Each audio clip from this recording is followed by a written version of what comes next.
Darling Stadium in Hampton. WHCS Cable Channel 46 presents Eastern Regional Semifinal Football. The Phoebus Phantoms and the Granby Comets. Good evening, everybody. I'm Tim Cole along with Bob Hintz. We welcome you to a chilly but a perfect night for football. Darling Stadium for this Eastern Regional Semifinals. The Phoebus Phantoms 9-1 and the Granby Comets 8-2. And Bob, this is what we wait for all year long. I know both of these teams are going to be ready. What do you see about tonight's game? Well, I look at these two teams, and I got the chance to talk with both coaches during the week, and the Granby Comets are #1 offense, #1 defense on the south side, but they play a weaker schedule than what and you and I know, we've talked about this before, the Peninsula District is the top of the top when you come to districts in the state. But they will come in with 3 people in the backfield that are excellent. The quarterback is being recruited by Penn State. He runs a 4.3. He was timed at Penn State. So, you know, I talked to Coach Dave Hudak about that, and he says every time we get in the playoffs, Penn State is recruiting my quarterback and we lose. I've got a running game and they will run the option, and the quarterback Reed will keep the ball more than he will pitch it. He likes to run the ball. So I look for them to try to stretch the defense of Phoebus. But I tell you, Phoebus is quick, physical, and if they put people hitting the fullback, hitting the quarterback, hitting that tailback, those guys at the end of the game are going to be sore. Well, and you know that Hudak knows, he's seen some films and he's seen Phoebus play. Now, Phoebus has got a very fine offensive team. Kelsey Pierce does a great job at quarterback. He's got a DB. Hopefully, sometime soon, Ja'Cory Dennis. But he's got Carlos Campbell, who I call the X Factor. I think Carlos Campbell, again, will be a major factor in this game tonight. He's just a really fine athlete, and I think he could be the difference in this game. Well, he probably could, but we forget a lot of times about Phoebus's fullback, Leon McMullen. Now, he doesn't carry the ball much. He reminds me a lot of Moose Johnson. They'll give him the ball once or twice in the game just to make him feel good. But this young man plays a tremendous linebacker spot, but blocks for the tailback. So you got to look at what Phoebus comes to the game with. They come with a punishing runner and a DB. They've got a great blocker in McMullen. And Kelsey Pierce, as you say, is not a bad quarterback. And then you got your X factor. This young man can run a tailback. He runs a wide out, backup quarterback. Carlos Campbell can do everything. So it's going to be interesting. It sure is. Right now we're going to go back in time. Bob had a chance a little earlier to talk to head coach Dave Hudak of the Granby Comets. Well, Coach, first of all, congratulations for making it to the playoffs. That's always a goal. I know you said at the beginning of the year. You had a tough year to start with because of your fullback. Hurt his knee in practice, missed 4 games.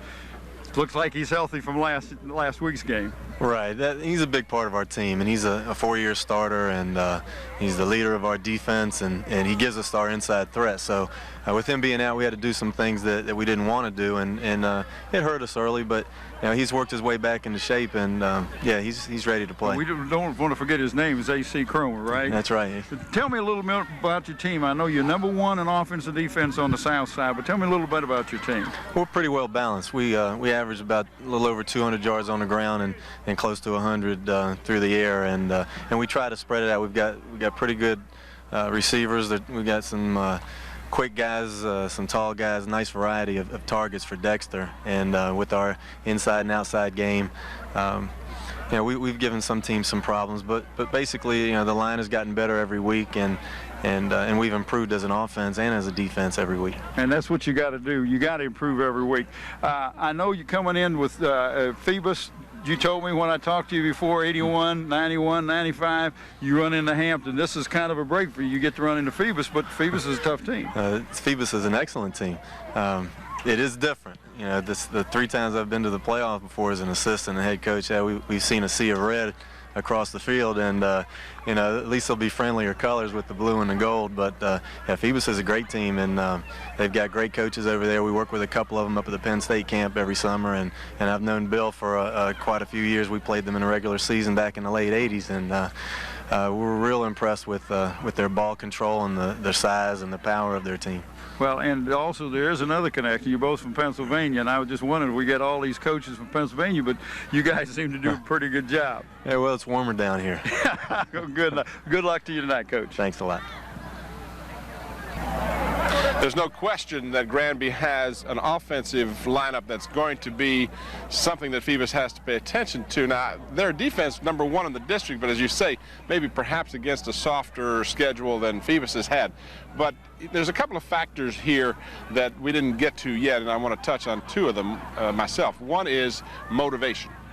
You know that Bill D's guys, first of all, don't want to hear that, boy, we're sure glad that it's not the swarm of red, as Dave Hudak mentioned. Right. He wants to make them remember Phoebus. And the other thing is, they want to get back to hopefully play Hampton next Friday night here in the finals. Oh, there's no doubt about that. But if you look down at the other end of the field, you're going to see a sea of blue tonight, because the Phantoms are all in blue tonight, and they're out to win this game because, just like you said, they felt like they could have beat the Hampton squad. And not taking anything away from Hampton. Hampton played a good, both teams played a great game. But it was one of those who had the ball last type of situation was going to win it. But I look at Hudak's team and offensively how good they are, but defensively I think Phoebus has got the upper hand, and I just don't want to miss it. And so I got them down here. DBBJ Estes, Austin Porkchop Gilliam, those are your front guys on the line, and then you look back with Jason Fan is with them also, but in the backfield on the linebackers, and you got McMullen, you got Ron Howard, and you've got Joe Lewis. These guys have stepped up and done a great job, and if they can keep the Comets in second and long and third and long, it's going to be a long night for the Comets.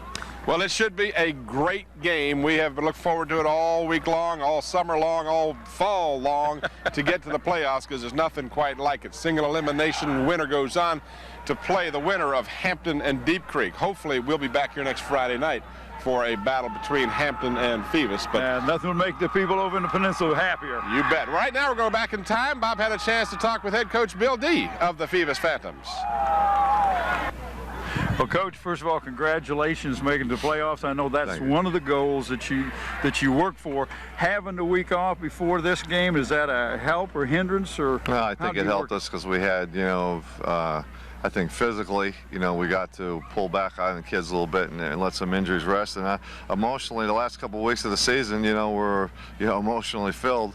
The game with Hampton and then the game with Henrico, and so I think it's helped us to regroup, get back to some fundamentals, and just kind of take a deep breath and get ready for the run here. Well, now with this Granby team, they've lost 2, but they lost the 2 early in the season. They lost without their fullback.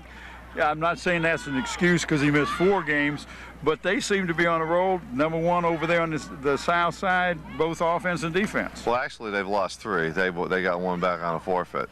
But they have played very well down the stretch the last couple games. They've got this big fullback back, and he is definitely a load.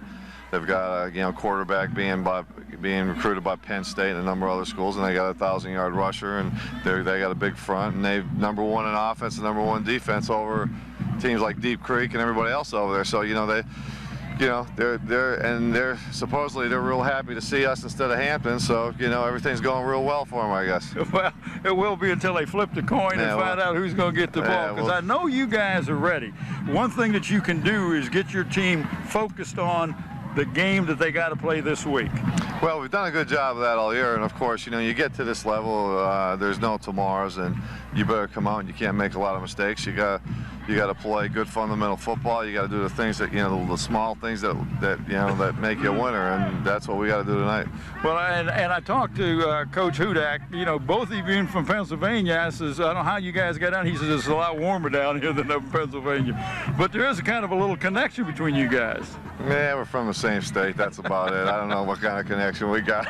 He's from Wilkes-Barre. That's the other side of the tracks where I'm from. But he's been over there a while, and he's done a good job there. And we'll see what happens. Hopefully, my side of the tracks will be a little better than his tonight. Well, listen, you guys have done a good job, regardless of the outcome tonight. I tell you, the coaches over there and your coaching staff, I know you're real high on them, but I look at this game tonight as a team of being physical, and that's one thing that your team can do. They can really play physical. Well, we pride on ourselves being a physical football team, and I think, you know, these guys do the same. So I think we'll clash heads and see what happens. But we hoping for a good football game.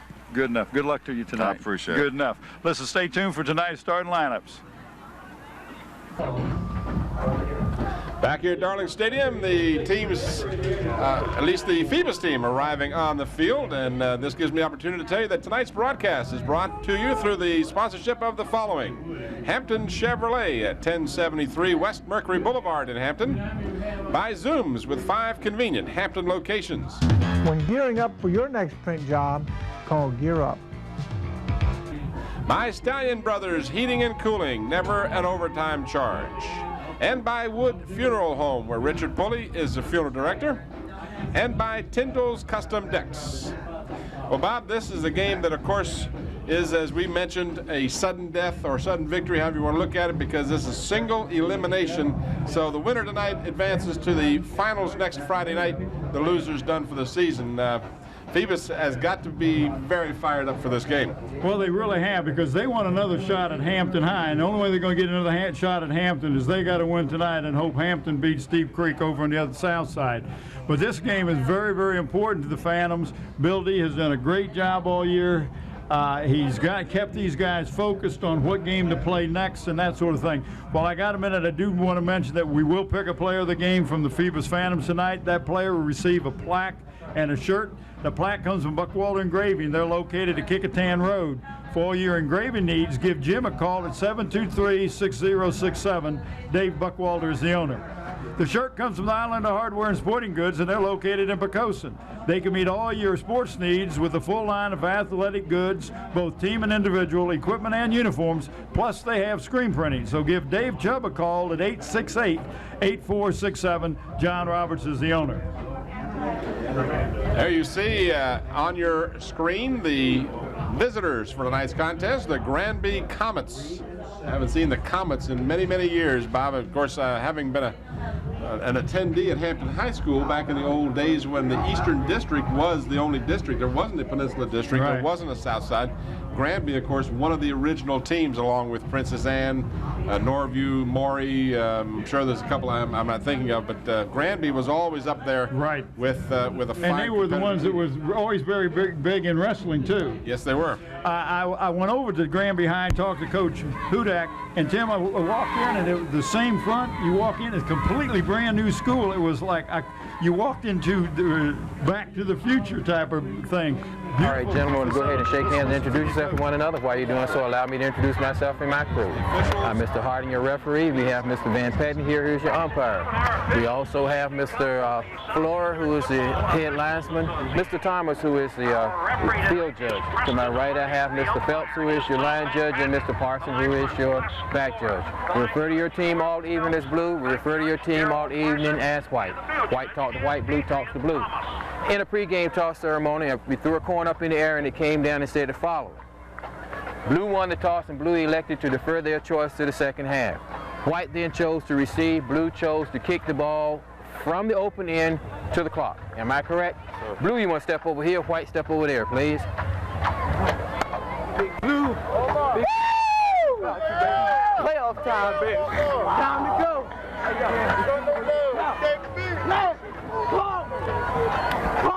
All right, gentlemen, let's shake hands. Let's have a great game. All right, we have had the point toss, and Phoebus did win the toss and have deferred to the second half. So they obviously want to get the defense on the field first.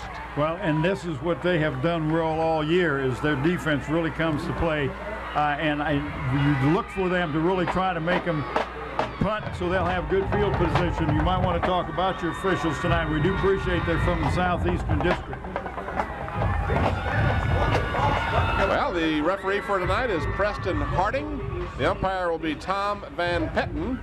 Les Flora will be the linesman. The line judge will be Norm Phelps. Darrell Parson will be the back judge, and the field judge is Adrian Thomas. What's going to be tough tonight, Tim, is you look out there and you see those uniforms. Granby has got the same colors as Phoebus, and that looks like, you know, I'm looking over here to the right, and that looks like Phoebus, and that's not. That's Granby. Phoebus is an all blue tonight. So the Phantoms will be on defense first. We'll give you those starting lineups in just a moment. And we'll go ahead and do that for you right now. The Comets on offense. Church is the center. Knight and Reynolds are the guards. Apig and Bell are the tackles for Dave Hudak's 8-2 Granby Comets. The tight end is Wanderer. The split end is Ott. The flanker is Richardson. The quarterback is Dexter Reed. The fullback Cromer. And Jasper Owens is the tailback. He's got 990 yards on the season. And Cromer had 630 yards on the season in just 6 games. So we've got potentially the equivalent of 2,000-yard rushes on the same squad. So that's going to be the task at hand for the Phoebus Phantoms. Kick is a short one taken at the 21-yard line down the right sideline. And going out of bounds, that is Jasper Owens, number 1, who returned the ball. And the Comets will have good field position at the 37. And on defense, we have nose guard Porkchop Gillian, the tackles Devon Estes, the ends DB and Fred Gill, the linebackers for the Phantoms. We have McMullen and Howard. The corners are Mazzell and Sawyer. The free safety is Carlos Campbell, and the strong safety is Chauncey Featherston. 16-yard return with the opening kickoff. The Comets start from their 36-yard line, just underway from Darling Stadium. 12-minute quarters in high school football. Fumble on the initial step, and I believe the Phantoms may have recovered it, and they have. And boy, that'll give you, as a coach, it'll give you a headache right at the beginning. Your quarterback never had the ball. I don't know what the mix-up was, but what a big break for the Phantoms. We get a chance, we'll show the Phantoms on offense and the Granby defense. All right, in a moment, right after this play, here we go. The Comets on defense, we'll do it now. Malone is the nose guard. Knight and Church are the tackles. Osborne and Settles are the ends. We'll give you the balance of that defensive lineup right after this play. But the Phantoms have it early. This is McMullen. And the defense for the Comets is stopping him. Cromer and Reynolds are the linebackers. The corners are Owens and Barber. The free safety is Reed, and DJ Butts is the strong safety for the Comets. No gain on the play. On offense, we have center right. The guards are Brown and Wheeler. The tackles are Holly and Fan. In the backfield for the Phantoms, we have at tight end Estes. The split end is Featherston, the flanker Campbell, the fullback McMullen, a DB, tailback, and Pierce is the quarterback. 2nd down and 10 for the Phantoms.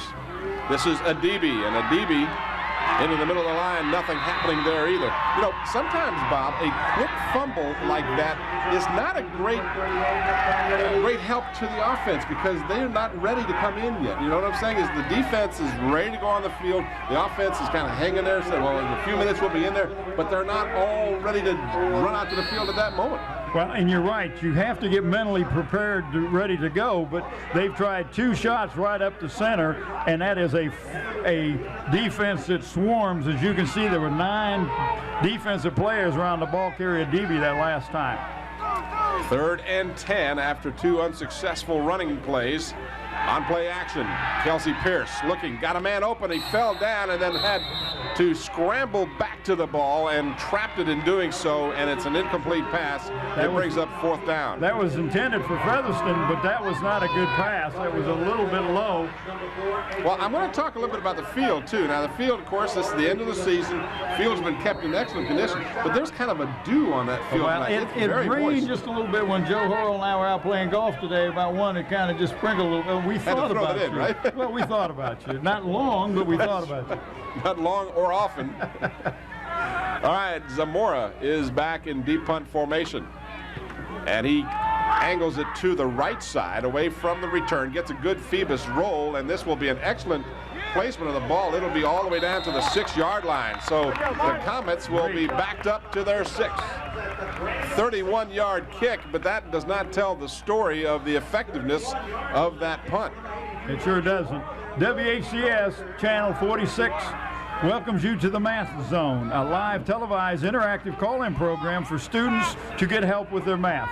Join Tyler Elementary's teacher Cassandra Hamilton and Davis Middle School teacher Sherry Martin. Tuesdays and Thursdays from 5 p.m. to 6 p.m. So call in at 850-5426 and join the Math Zone. Dexter Reed over the center as the Comets from their 6-yard line. This is the big fullback, and he is really tough to bring down. He is all the way out to the 17-yard line, and that will be enough for a first down. Well, that was a great job by McMullen. Had McMullen not got him around the ankles, he wouldn't have stopped him. But this young man, as we watch the replay, you can't hit him high, Tim. You got to hit him low. Reminds me of a young man named Dion Dyer who played for Deep Creek and was a real nemesis for Hampton one year. Had over 200 yards rushing in that game against Hampton, but ultimately his team lost. And of course that will be the Phoebus goal tonight. Let him have his yardage, just don't let him score. Kind of a busted play. The quarterback makes something out of it, gets to the 21-yard line. That was not the way they designed that play, but they came back and picked up about 4 yards on the play. They just don't look like they're smooth, they being the Comets right now. You're talking about Dion Dyer, you know, he's down there at UNC now with another young man that we know quite well. And I'll be thinking about you. Tomorrow, you going to be where? I'm going to be at Charlottesville tomorrow for the battle between the Tar Heels and the Cavaliers. That's going to be fun. Between the Cavaliers and Ronald Curry. That's it. That's the way they're talking about it. 9:03 to go, an official stoppage of play. Look like you have an equipment problem. Yep, does that. Hey, check out your neighborhood Zooms. They have 5 convenient Hampton locations. We appreciate Zooms for being one of our financial supporters here on Channel 46. And for your next printing job, give Gear Up Printing a call. Gear Up Printing is located at 1909 North Armstead Avenue. Give them a call at 827-8277. Second down and about 7 for the Comets. 9 minutes to go here. Another fumble. Yep. Reed got it back, so they may just have what postseason jitters, because it looks like they are just, as you said, Bob, totally out of sync. Well, they are a little bit, but there is a dampness and a dew on that field. When I walked across it with one of the reporters from the South Side who was talking to Hudak as we watched the replay, it just made your shoes wet. So a loss of a couple of yards makes it 3rd down and 9 for the Comets. Neither team able to get untracked offensively yet. Clock moving, approaching the 8-minute mark of the first quarter. No score. Blitz coming from the Phantoms. On play action, the pass got a man wide open, and he makes the grab at the 34-yard line. Did he catch the ball? Yes. That'll be enough for a Comet first down. Well, they did a good job, they being the Comets, picking up the blitz that time. He had plenty of time to wait for his man to break into the slot that was open in that zone defense. Kevin Ott, at 6'5", 195-pounder, made the grab for the first down. Their receivers are 6'8", 6'5", and 6'5". They're not a small group that sounds like a basketball team out there. First down at the 33-yard line. And again, not real smooth in the backfield. That's Jasper Owens getting the call and gets forward for a couple of yards out across the 35-yard line. And he was stopped again by Leon McMullen, number 33, hitting him down at the ankles. When you got a ball player that big that can run the ball like that young man can, you got to hit him low. And watch this tackle. Knocked down his interference, who knocked him down. And that's, you just sacrifice your body, and that's exactly what McMullen did that time. 2nd down and 8 for the Comets. This is the big fullback Cromer, and Cromer, who has speed and power, still on his feet all the way out to the 46-yard line. Well, that's just an off-tackle play. They're going to have to make some adjustments, they being the Phantoms. He just bowled over would-be tacklers and got another Comet first down at their 46-yard line. I want to talk about the coaching staff while I got a chance. Head coach Dave Hudak has Hank Sawyer, Jeff Crook, Steve Vesprill, Kevin Allen, and Dennis McCall on his staff. Another first down for the Comets at their 46-yard line. Dexter Reed with a long count out of the I formation. Gives to Owens, and Owens spins to the right side for a negligible gain. Maybe got back to the line of scrimmage. That's about all. Phoebus head coach Bill D is assisted by Greg Navard, Stan Sexton, Dick Van Dyke, Greg Day, Mike Tyndall, and Bob Cicelo. Let's call it second down, and to echo our good buddy next door, a long 9 for the Comets. That's a good buddy? That's a good buddy, Bill Nelms. Does a great job doing the PA at all the championship games. On the quarterback option, Reed down the line, and he does not get back to the line of scrimmage. Great job that time by the Phantom. The spring stretching that out. Number 16 was the one that was in there. That's Ron Howard. Did a great job. Tim, we've got a good chance for our viewers to be watching this Saturday night, November the 14th. They'll be able to also watch this game Monday the 16th at 7:30, Friday November the 20th at 7:30, Saturday the 21st at 6 p.m., and Sunday the 22nd at 8:30 p.m. And then I got a bonus for you. Third down, and let's call it 10 after the minor loss on that last play. And a back to pass again. Reed steps up in the pocket and then is swarmed around after a short gain shy of midfield, which will mean the Comets will bring on the kicker. The bonus I have for you, we'll have the Hampton High Deep Creek game. That will be played Sunday, November 15th at 7:30, Tuesday, November 17th at 7 p.m., Saturday, November the 21st at 8:30 p.m. and Sunday, November the 23rd at 6 p.m. As you watched the replay, and this is Tony Reynolds back in deep punt formation.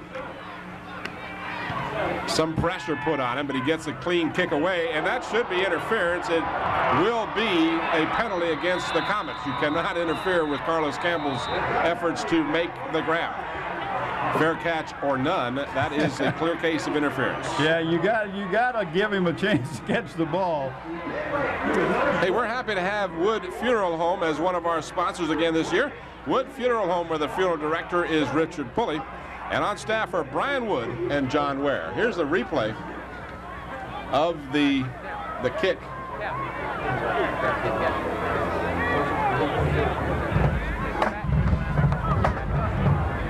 Well, I thought we were going to have a replay, but maybe forthcoming here in just a second.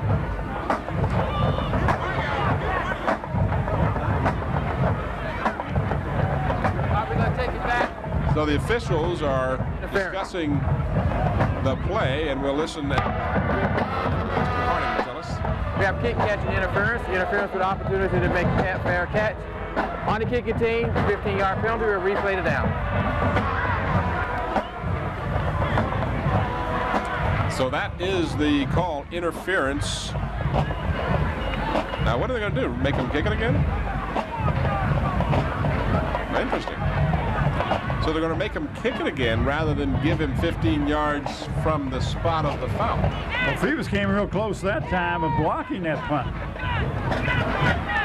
But I don't know if that's a good. I'd rather, well, of course, it probably wasn't an option. Got a 15-yard yeah, but obviously there wasn't an option because he never had control of the ball, I guess. I don't know. It was during. Well, there was no change of possession, right? Perhaps. But to get that old rule book out again and figure that one out.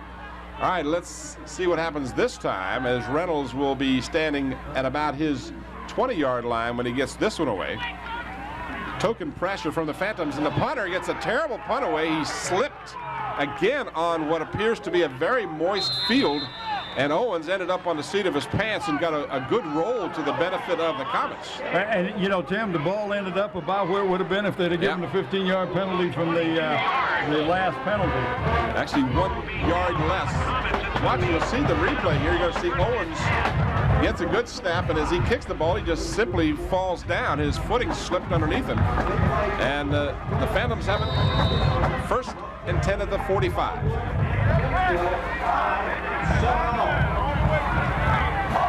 So the Phantoms unable to move the ball on their first possession. They send a DB in motion to the left. McMullen blocking over the middle, completes the pass. And B.J. Estes for a first down in Comet territory at the 44-yard line. Tim, that was a bullet from Kelsey Pierce, but what made that thing work is the DB in motion pulls that linebacker out and opens up that slot in there. An official's stoppage of play for a timeout being called by the Comets. While we have that timeout, let me explain some things to you about if you have a youngster that wants to pursue sports in college. Academics play a key role in NC2A clearinghouse procedures. Certain criteria must be met by your son or daughter in order to participate in athletics at a higher level. For additional information, please contact your guidance counselor, your coach, or your athletic director. Well, Tim, Joe Harrell and Kit Carson and I went out and played golf today, and when I hit the ball, I said, "Here's for you, Tim," and never thought of you again. Can you believe that? I believe that. I didn't think of you when I teed off either. I had a great. Joe beat the fool out of me, though. I tell you, he hit that ball so good. Of course, we both got beat by Kit Carson, but we don't want to talk about that. This isn't the original Kit Carson. Yeah, I think it is.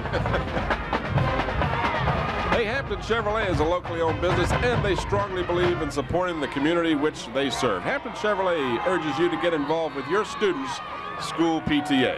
Of course, the reason I'm talking about Joe, he's up here tonight. I noticed that. He came up here to check us out to see what we're doing, so we appreciate him coming up and watching our telecast. All right, the Phantoms with a first down, pitch to Campbell. Campbell sheds one, another, and finally picks up 5 yards on a beautiful second effort to the 39-yard line. What makes that work is as a runner, he is delivering the blow, lowering his shoulder and going in, and that's something we didn't see last week is Carlos Campbell running that tailback slot. Well, he's the X factor. I'm telling you, I think he can be the difference in the game. I love the way this kid plays, and that's not to diminish any of the efforts of McMullen or Adibi or any of these other guys. Just simply, he is just a very fine athlete. He comes this time wide to the near side. Well, see, he's a backup quarterback as well as. This is Adibi. Adibi has the first down across the 35 to the 34. Or at least like first down, at least it's close to first down. I shouldn't say that because they haven't spotted the ball yet. But you see what he did that time? The hole was blocked up, so he found the alley and just went right into it, picked up the first down. And it is a first down at the 34-yard line. So consecutive first downs from the Phantoms. As we are down to 3:30 remaining in a scoreless first quarter.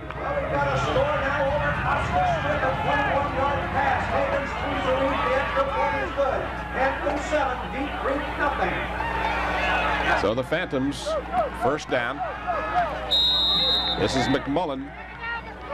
And he picks up a couple of yards to about the 32-yard line. He ran in the back of some of his own players, but he puts his head down and goes. He is a hard-headed, and I don't mean that anyway, but good ball player, because he will run right over you.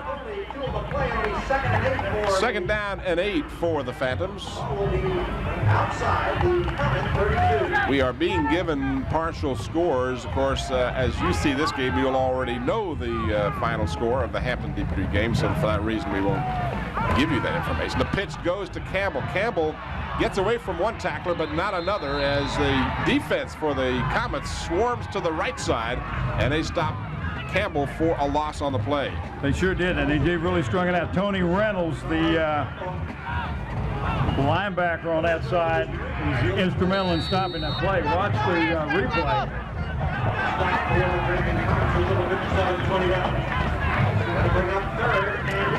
So third down and 11 after the loss on the play. You know what this play will bring out? That tailback running with Carlos Campbell, backup quarterback, and halfback pass. Yep. Shanks to the near side. Play action, Kelsey Pierce. Screen pass left side. B.J. Estes. Beautiful defensive play by Granby's number 12, Paul Barber, as he was there, read the play perfectly, and a nice open field tackle to bring up fourth down. Well, he should have been blocked. Nobody blocked him. That's why all the games aren't 75 to 74. They have good defensive play, see? Is that the reason? That's the reason. 75 to 74. B.J. Estes, I think, was, no, wasn't Estes.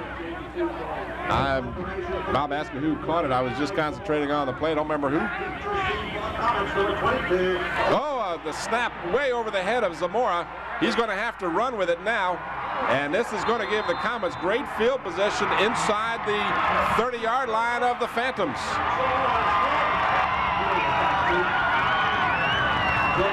And a big break for the Granby Comets. Eric Osborne makes the tackle, but Zamora just never had a chance as the snap went way over his head. So now the Phoebus defense will be called upon to shut down the Comets. Well, and Tim, the Comets to this point had been playing at their end of the field. Now we have a turnover. Basically, it's a turnover. You never got your punt off, and give them great field position at the, what's that, about the 30, 29 line. And Bill D has called for a timeout as he wants to bring the defense over to the near side so that they can discuss this. And this is a crucial play. I think in this game where you've got two very fine defensive teams, I don't see a lot of scoring. Not that it takes a rocket scientist to figure this one out as we approach the 1 minute mark in the first quarter, but I just don't see that. I think both teams have excellent defenses, and you know, field position is going to be crucial, and this could be a big. It's not only going to be crucial, but if you get the turnover and get the other team back on its heels, you can do something.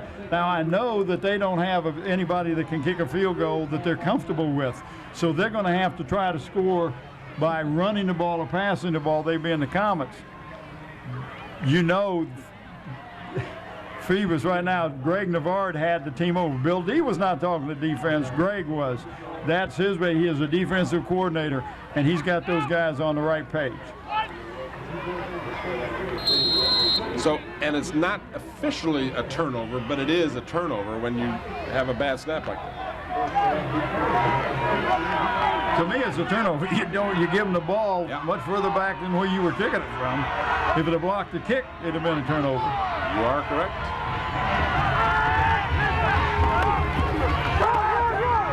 This is Owens, and Owens caught from behind on a fine defensive play. That's Joe Lewis.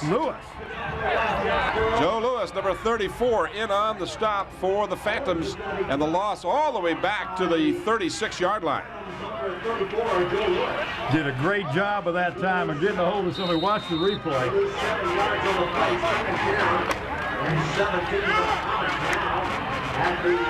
Well, we may have lost it, but anyway, great. It was a great defensive play. Just take our word for it. No, you saw it anyway. Joe Lewis jumped in there to create a 7-yard loss. Look at that. Got a 4 wide out on that side, 1 on this side, nobody in the middle. Out of the deep shotgun. Down the field, incomplete, no flags, although there appeared to be some contact, but number 84 is one big dude. That's 6'8", 260-pound tight end. Big dude. He's a big dude, 11-year, he's just a junior. He'll be back. He'll probably be 7'4" by the time he quits rolling. And he's probably pretty good on the basketball team, I would imagine. But it's just simply an incomplete pass. Brings up 3rd down and 17 for the Comets after a great opportunity on the ball being hiked over the Zamora's head.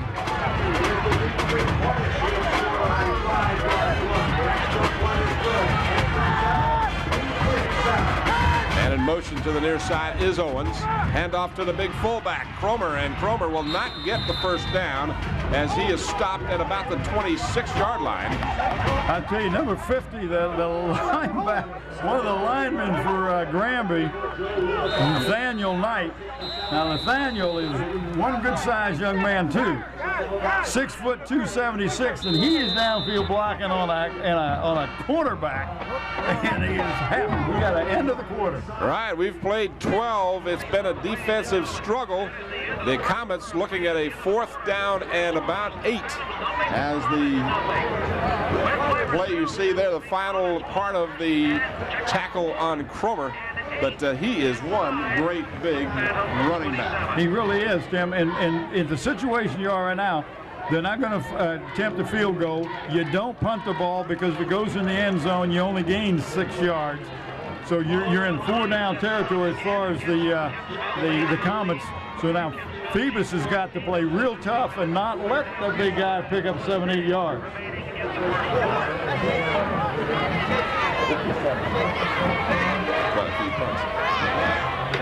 Second quarter just about set to get underway as the Phantoms have put the Comets in a 4th down and long.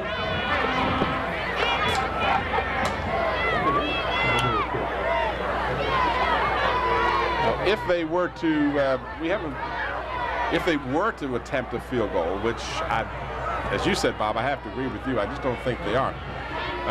It would either be 44. Josh Adams or Edmund Higgins.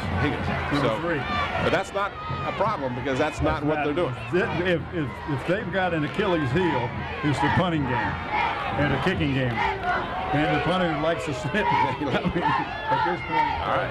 Big 4th down and 7 for the Comets. Need to get inside the Phantom 20. Back to pass, straight back in the pocket, throws, got a man downfield, and overthrows intended receiver. That ball will go back over to the Phantoms as the defense does the job.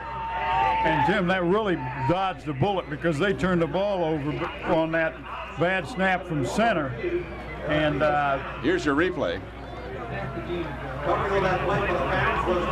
Had time, had good coverage downfield, and the ball just simply thrown over his head out of bounds. Couldn't have caught it no matter how tall he was. But I'm impressed with the way the Comets are protecting the quarterback. He's got plenty of time to throw, to make his throw and to step into his throw. Well, this Comet team is not just tall. They're big.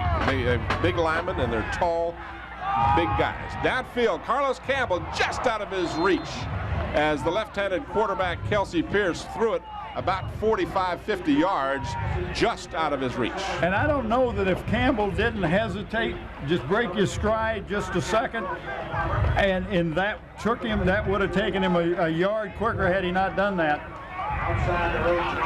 That was, I thought, a good throw that time from Kelsey Pierce. The role of the parent is paramount in the education process, and Hampton Chevrolet encourages parents to get involved. Join your student's school PTA as you watch the replay just out of the reach of Carlos Campbell. 2nd and 10, stopping the clock with 11:45 to go here in a scoreless first half. On the delayed handoff to Adibi, and Adibi just can't get to the outside, although he struggles to get a yard or so. But going laterally against this Granby defense just doesn't seem to be working very well at this juncture. It sure does. And number 55 and number 50, Nathaniel Knight and Larry Church were in on that tackle, and he picked up maybe a yard and a half. So 3rd down and long for the Phantoms as Campbell comes back to the huddle with the play from the sideline. Maurice Shanks checks in. And he comes in for Leon Mazel.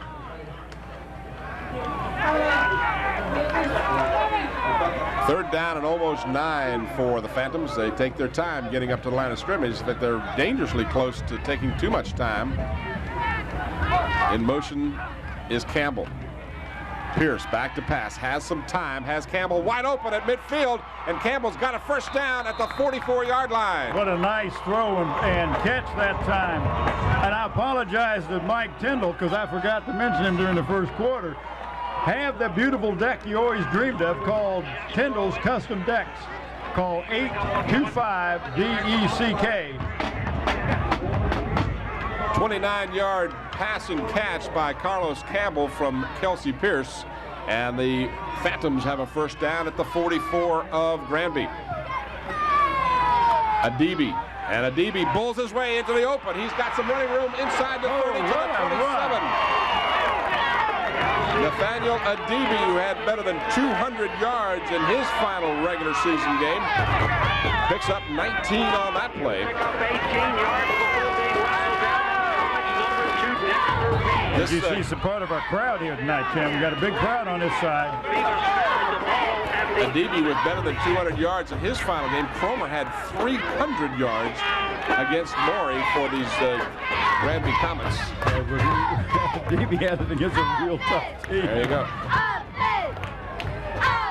And a DB again almost broke that one as he is down to the 20-yard line. Well, they found something. They, being the coaching staff at the Phantoms, have found a little nick in that armor on that defense because they're exploiting it. Good job. Picked up a little more than 6 on the play. Second down and about 3.5. Watch your replay. You're going to see a DB with some good lead blocking. And a DB just tripped up. Looked like Eric Osborne, number 5, was the one who made the tackle. Again, a DB gets the call. And again, DB has a first down inside the 15. So the Phantoms, as you said, Bob, have found some blocking scheme that they have been able to successfully move the ball now on the ground. And what also has happened is DB's being hit 2 or 3 times, and he just keeps his feet moving and keeps right on going.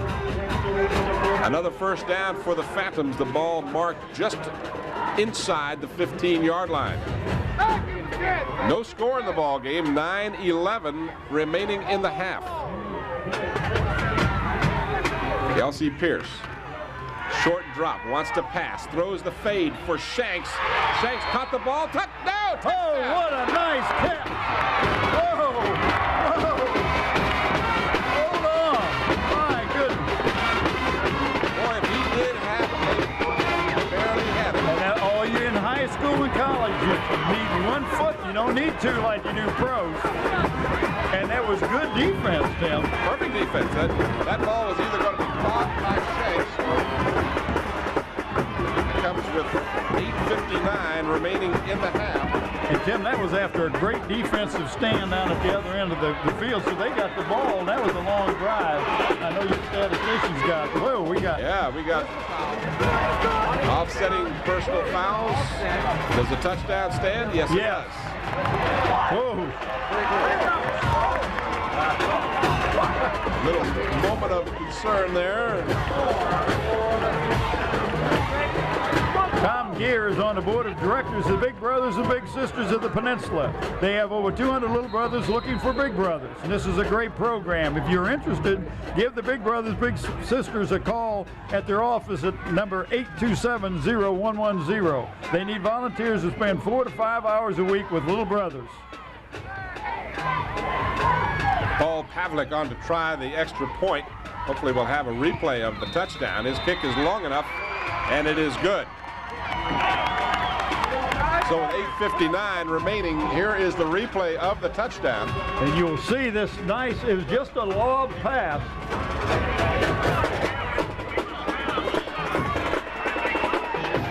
All right, here we go. 74-yard drive, 7 plays, capped by this 15-yard fade in the end zone. Let's watch Shanks. Beautiful effort. There it is. Got one in. All he needed is one. Great job on the replay. Camera people, super job. So even though it was a touchdown no matter what, it was so close, but it was perfectly played by Shanks and a pinpoint pass from Kelsey Pierce. But, you know, and it was right, the official was right there, had a beautiful look at it, so he made the call. 74 yards, 2 minutes and 56 seconds, 7 plays.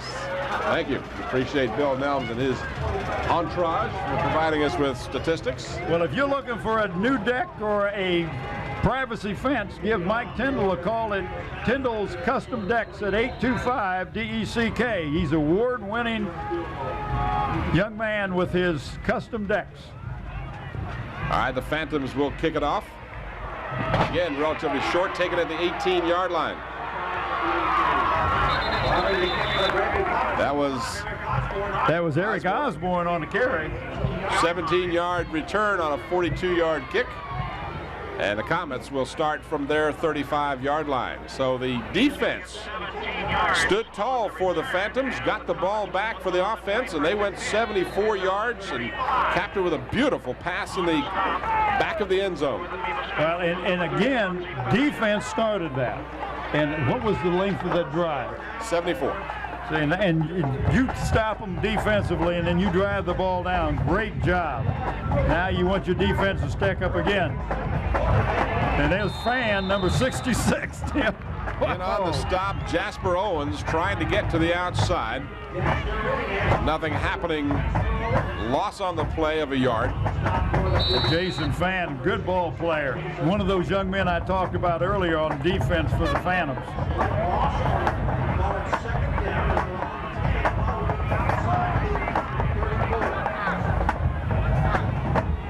If you watch the replay, the defense will do the job on Jasper Owens. Out of the I formation. And in motion is Richardson. Keeper by the quarterback coming to the near side, and he is driven out of bounds at about the 39-yard line. And that was a busted play. Reed went the wrong way, or the back went the wrong way, because he turned, there was no back there. But he's a young man that is being recruited by Penn State, Tim, that runs a 4.3 40. Here's your replay, and you saw well, that was the previous play. Here is the tail end of that play. And that was Chauncey Featherson on the tackle, excuse me. I started to say it was a little bit out of bounds, so I'm sure the coaching staff for the Phantoms will remind the guys to let them go once they're out of bounds like that. 3rd down and 5 for the Comets. Big fullback Cromer has the first down to the 46-yard line. He really is tough to bring down, Tim. Big kid, Cromer. He's 5'10", 235, and he's got a low center of gravity. You're not going to hit him up in the chest and bring him down. You're going to have to hit him at the knees or below. Getting back to, you were talking about Dexter Reed, the quarterback. He has 884 yards passing on the season for 8 touchdowns, but he's also run for 426 yards and an additional 5 touchdowns. So I got that right here. Yeah, I knew I read that somewhere. Yeah, I got it out of the Daily Press. All the fine writers over there appreciate their help. Bill Ray and all the good writers. This is Owens, and Owens is again stopped by, you guessed it, number 66, Jason Fan, as he is right in the middle there, and Owens must feel like he's got a shadow. We approach the 7-minute mark here in the first half. It's Phoebus 7 and the Comets nothing. As you watch the replay here, you're just going to see Owens in the middle of that line, and Fan had him by the ankles. Fan is playing a great job for the Phantoms. Gain of a yard by Owens, and now the Comets are going to call a timeout as they had some confusion, and rather than burn a play, they decided to take their second timeout. Zooms is the place to go when you have that craving for a hot sandwich and an order of hot potato wedges. Zooms with 5 convenient Hampton locations. Well, as we have discussed, but again, we would remind, if you joined us late, the winner of this game will play the winner of Hampton Deep Creek. And of course, that will be some kind of battle, and you'll be able to see that game as well as this one, of course, here on Channel 46. The Hampton game is airing Sunday at 7:30, Tuesday the 21st at 7, and then, excuse me, not 21st, but the 17th, and then next Saturday at 8:30.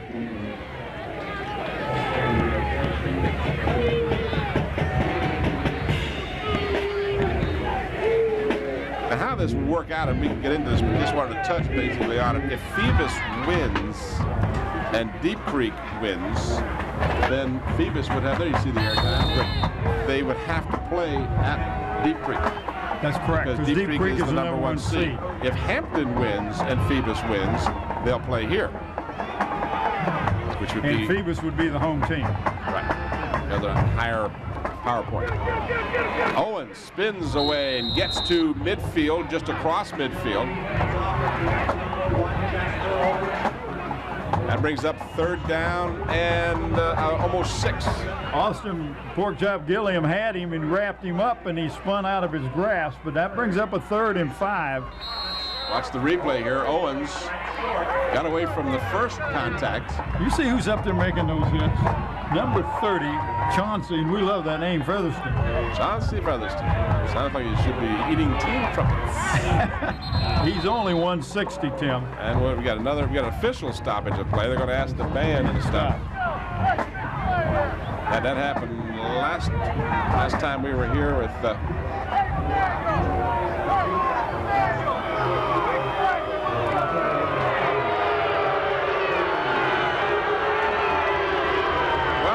to their benefit, what happened in the kick-a-tan game with Woodside. They asked the band to stop it, and it's only fair to the players. If the fans want to yell and scream, that's up to them, but you shouldn't have to compete with the opponent's band, and I agree with that call.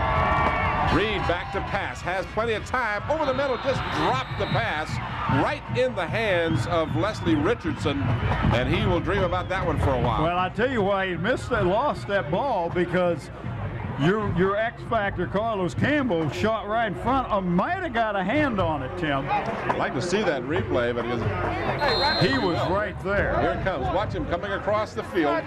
No, that ball was there before Campbell got there. Maybe that was 16. And Leon McMullen was with a head of steam headed at him. That might have made him think twice, too. So Owen Reynolds. Campbell back and decides not to try and the return, so the Phantoms will get the ball at their 17-yard line.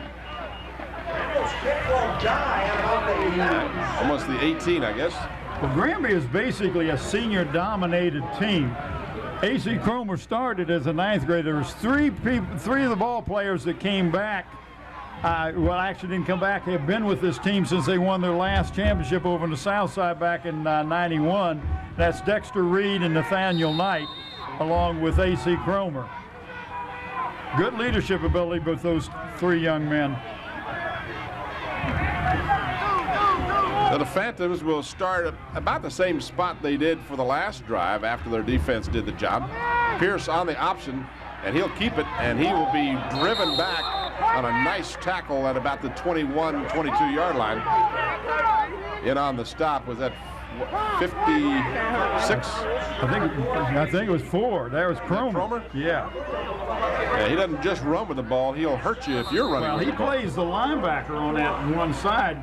Cromer does. There's two linebackers, Cromer and Reynolds. Watch your replay here. You're going to see Kelsey Pierce here will try and cut it up, and then be driven back by Cromer. Nice technique on that tackle.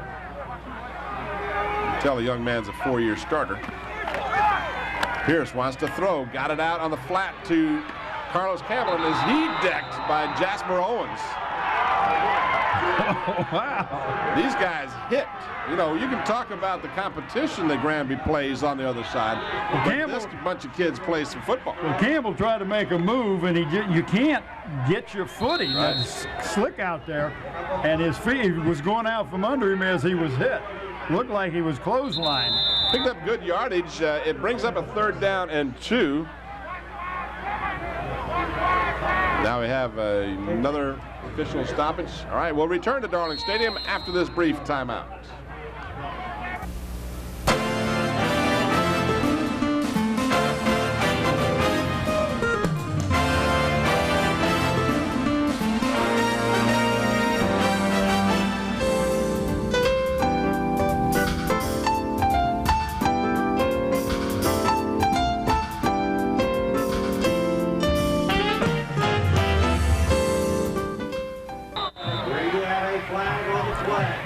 To the live action, the 3rd and 2 effort by the Phantoms appears to have come up short, and then a personal foul penalty against Granby on the play, which will give the Phantoms a 1st down because they had not gotten the 1st down. Well, Tim, if we've watched that replay, I don't know if we have it or not. Yep, we do. There are 11 people up on the line of scrimmage. There's no way you can block that many people. I don't know that we'll be able to see what happened I think it happened rolling during the fracas. Well, Keep rolling. Maybe we'll see something. Somebody said something or pushed someone or did something, but in any event, that was a real. That's a big penalty against the, and that comes from discipline. But that wasn't a 15-yard penalty. That's why I'm confused. This is Pierce across midfield, across the 40, down to the 37-yard line. Well, Kelsey is really playing a tough game tonight. Kelsey Pierce, the senior quarterback, leading this team, an 18-yard rush by Pierce, a first down at the Granby 37-yard line. We got another timeout, and this is the Granby's final timeout, if I'm not mistaken.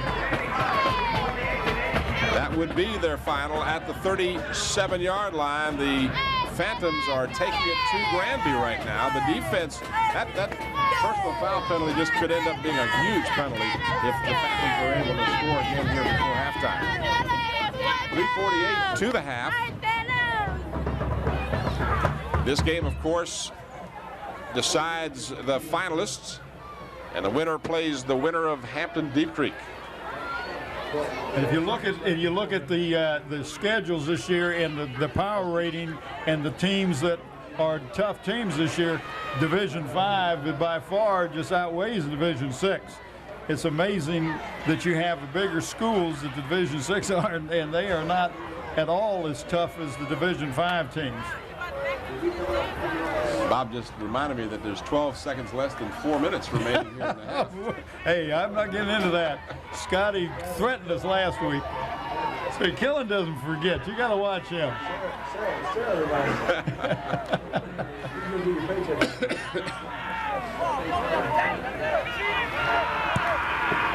In other words, that putt that I didn't make was, I was one over par, right? That's right.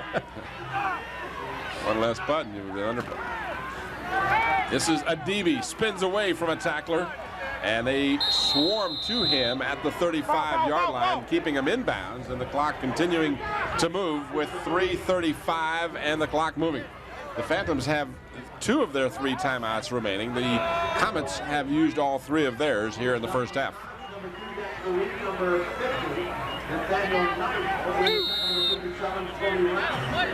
The officiating crew from the Southeastern District.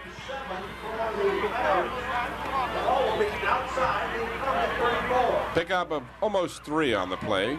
Phantoms.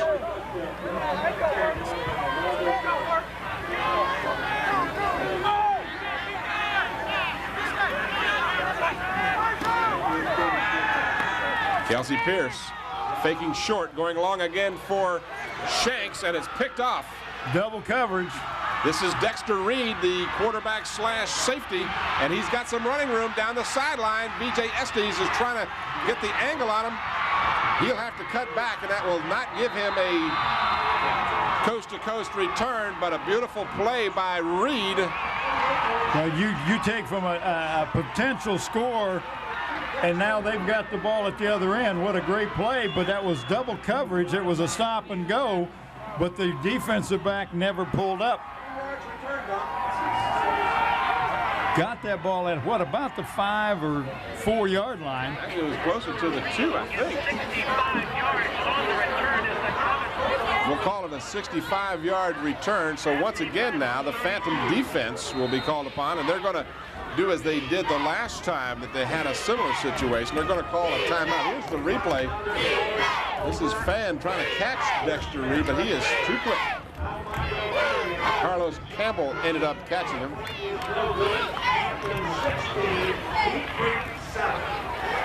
So Carlos Campbell with the tackle on Reed, but Reed with a superb effort. So many times your quarterback is also your safety or your free safety, and then usually one of your better athletes. And Reed showed his abilities on that play. And that's true, Tim. I remember when I was coaching over at Bethel High School at I had the JV program. My quarterback was Mike Tyndall. He was also my safety, and he could figure out a lot of times what the other quarterback was going to do in such a situation, And playing that safety, he could watch the eyes and know where the pass was going to be, and intercepted a lot of passes. We lost one game that year, and it was because you're able to take your quarterback and be able to play him at the safety, and both of these teams do that. And a lot of them on the peninsula does that. You'll see Hampton High School does that. 2:37 to the half. Granby with no timeouts remaining. Starting from the Phantom 32-yard line. In motion to the near side. Play action. Reed throws, and it's incomplete. Through to the motion man. That was DJ Butts. And I want to apologize. It wasn't Mike Tyndall. It was his brother Eddie Tyndall. And that was really going back. That was back when you were, well, you had already graduated from Hampton High at that time. I mean, the leather helmets, what are you talking about? Here's your replay. You're going to see Butts come in motion. And again, the offensive line doing a good job of giving Reed time with a pass off the mark. Richardson lines up near side for the Comets. Double wide receivers to the left. Single setback. And a handoff goes to him, and he is upended. That's Chrome, and he was upended by a DB. The other fullback. I got to tell you, I can't imagine Cromer's been upended for a 1-yard loss more emphatically than that anytime recently. A DB doing a good job on both sides of the ball. He really does. So third down and about, let's call it 8. Again, no timeouts remaining for the Comets. They bring 4 wide receivers to the bottom of your screen, right near side. No one back to help on the blocking. Over the middle, incomplete. Looked like someone might have gotten a hand on that. Ball might have been tipped right at the conclusion because that ball was on the target. It really was, Tim. But it's funny, they run 4 wideouts to the right side, and every time now they have passed to the weak side.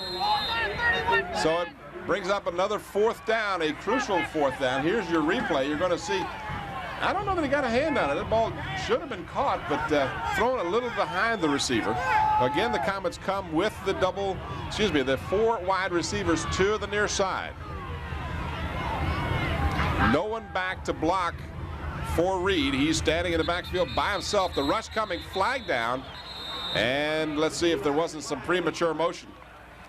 Illegal procedure against the Comets. Well, you're a lineman, and you see these linebackers getting into the gaps, and maybe I got to move a little to this side to pick him up to give that quarterback a chance to throw it. And you move. Ref did ball false start on the offense. You get that 3-point That's a 5-yard penalty. We'll replay 4th down. But again, 4-down territory, so it's really not that important to the Comets. It just adds 5 yards to the amount of yardage they need. They need to get to the 23. Well, if they come up 4 yards short, it'll make a difference. It really made a big difference. Yep. Now they go to a more conventional set. Cromer back to help block the pressure being applied by the Phantoms. This is 4th down, and Reed is going to get knocked out of bounds. That'll be Phoebus ball. So again, the defense does the job. And the DB was over there making the hit. So Dexter Reed on the scramble, trying to get someone to throw to. The defense for the Phantom did a great job of covering the receivers, and Reed had nothing to do but eat the football.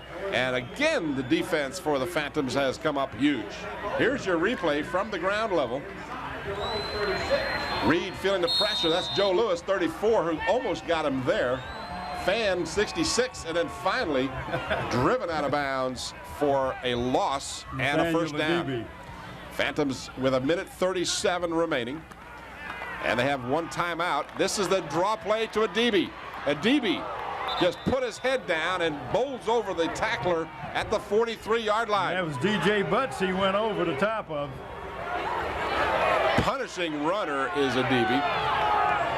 At the 43-yard line, a gain on the play of about 7.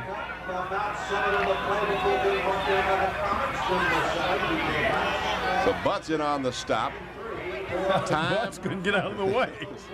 1:03 left in the half. Phantoms have 1 more timeout remaining. A DB very close to the 1st down. It looks like he will be close enough for them to stop the clock. and measure, perhaps. Our officiating crew with Preston Harding, our referee, he looks over to the sideline. It's not enough. It's real close. They're going to bring the chains across. Okay, Just to make sure. He didn't make it, did he? This is a tough one here. I think he's going to be about 6 inches short.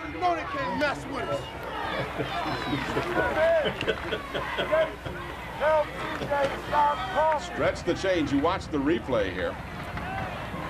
Back to the live action, and it is a first down. So they made it. You were wrong again. I'm not. You're what? I'm out of sync. Okay. Is it wet up here? Or? I'm also out of excuses. I just didn't have a good feel for that one. I just couldn't tell. Now the Phantoms will burn their final timeout now with 53 seconds or 7 seconds less than 1 minute remaining here in the first half. 7 seconds less than a minute. Less than a minute, that's right. We done all of our commercials. Did we get them all in? I think we got all our sponsors. Talked about our gear up. Talked about. Yeah, I want to mention Tyndall's Custom Decks again. Let's mention Tyndall's Custom Decks. And that's not Eddie Tyndall now. This is Mike Tyndall. Okay, let's get the Who Tyndall. is the quarterback coach for the Phoebus Phantoms. In fact, I was talking to him before the game, and I said, you know, we went out and played in a tournament last weekend with Joe Harrell, this tournament for Don Berry, the young man that needs the bone marrow transplant. I had a great group of people, but 24 different groups went off. And I told him, I said, we just couldn't putt the ball. He says, that's one thing I can do. He said, I can putt it. I said, good. The next time I get a team together, we'll get you as a putter. Be the DP, right? Yeah, we need a designated putter. Hi, Mom. Oh, look at the phone ball. Hey, watch. Being blinded. Let me see if I can we'll add some light to the field. Oh, Mr. Clean. All right, 1st and 10 for the Phantoms. No timeouts remaining now. This is a lateral. Campbell can throw it. He's got Shanks. He's behind the defense. He's got it. He's got it at the 12-yard line. Well, they'll stop the clock for the move the chains. 34 yards. You talked about that earlier. You were right on top of it, But Bob. that wasn't the quarterback. That was a. Now you're talking about the halfback option. Yeah, but that he from the split in position.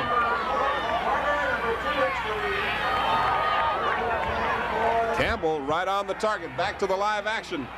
Kelsey Pierce, and he is stopped after a gain of maybe a yard, but the clock will continue to move, so the Phantoms have to hurry up now.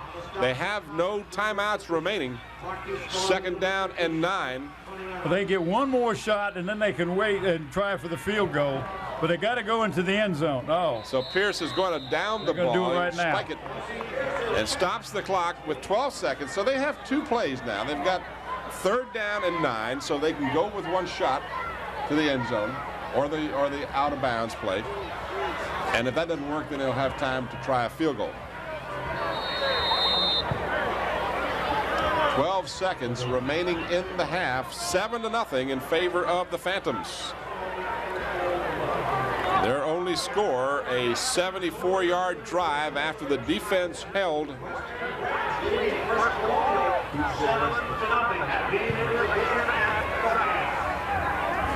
need to hurry up. This is not a timeout they were working on. Pierce fakes short, goes to the end zone. We got some contact and no flag. No flag. Fans on the Phoebus side didn't think there was no contact, but the official right on top of the play. In fact, 2 officials on that far corner. So with 4th down and 9, now the Phantoms will apparently try a field goal. This will be Paul Pavlik. See where they'll mark the ball. Looks like it'll be marked just outside the 19-yard line. That'd make it a 29-yard attempt. Kelsey Pierce, the quarterback, is also the holder. So Pavlik trying to make it a 10-0 game from the 19. It is up. It is. It just got good.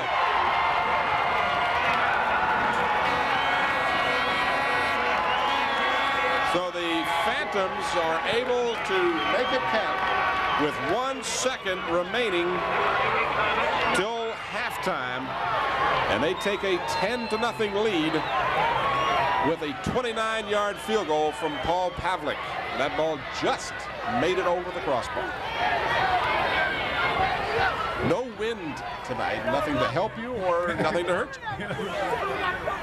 But it looked like to me there was drifting to the right. I thought maybe it wouldn't go through there, but it just, good job. But again, getting back to your observation earlier, there's 7 points came after the defense held on 4th down. This time, defense again, drive started at almost the same spot. I think it started at the 23 or 24-yard line. A 77-yard drive capped by the 29-yard field goal. And a big play, of course, Carlos Campbell, my man, the X Factor, with the halfback option. And a nice catch by Maurice Shanks. You know, he could have tried to catch and keep running, but that was just get the ball. He made 2 fine catches. That touchdown catch in the end zone was as good as they come. So the Phantoms now will try to avoid the run back. That's all there's time for. Just 1 second on the clock. And undoubtedly they will squib the ball. Let one of the up men field it, and that will expire the time remaining in the first half. So we have reached halftime in the Eastern Regional semifinals. The score at halftime is Phoebus 10 and Granby nothing. We'll return to Darling Stadium with the 3rd quarter of action after this brief timeout.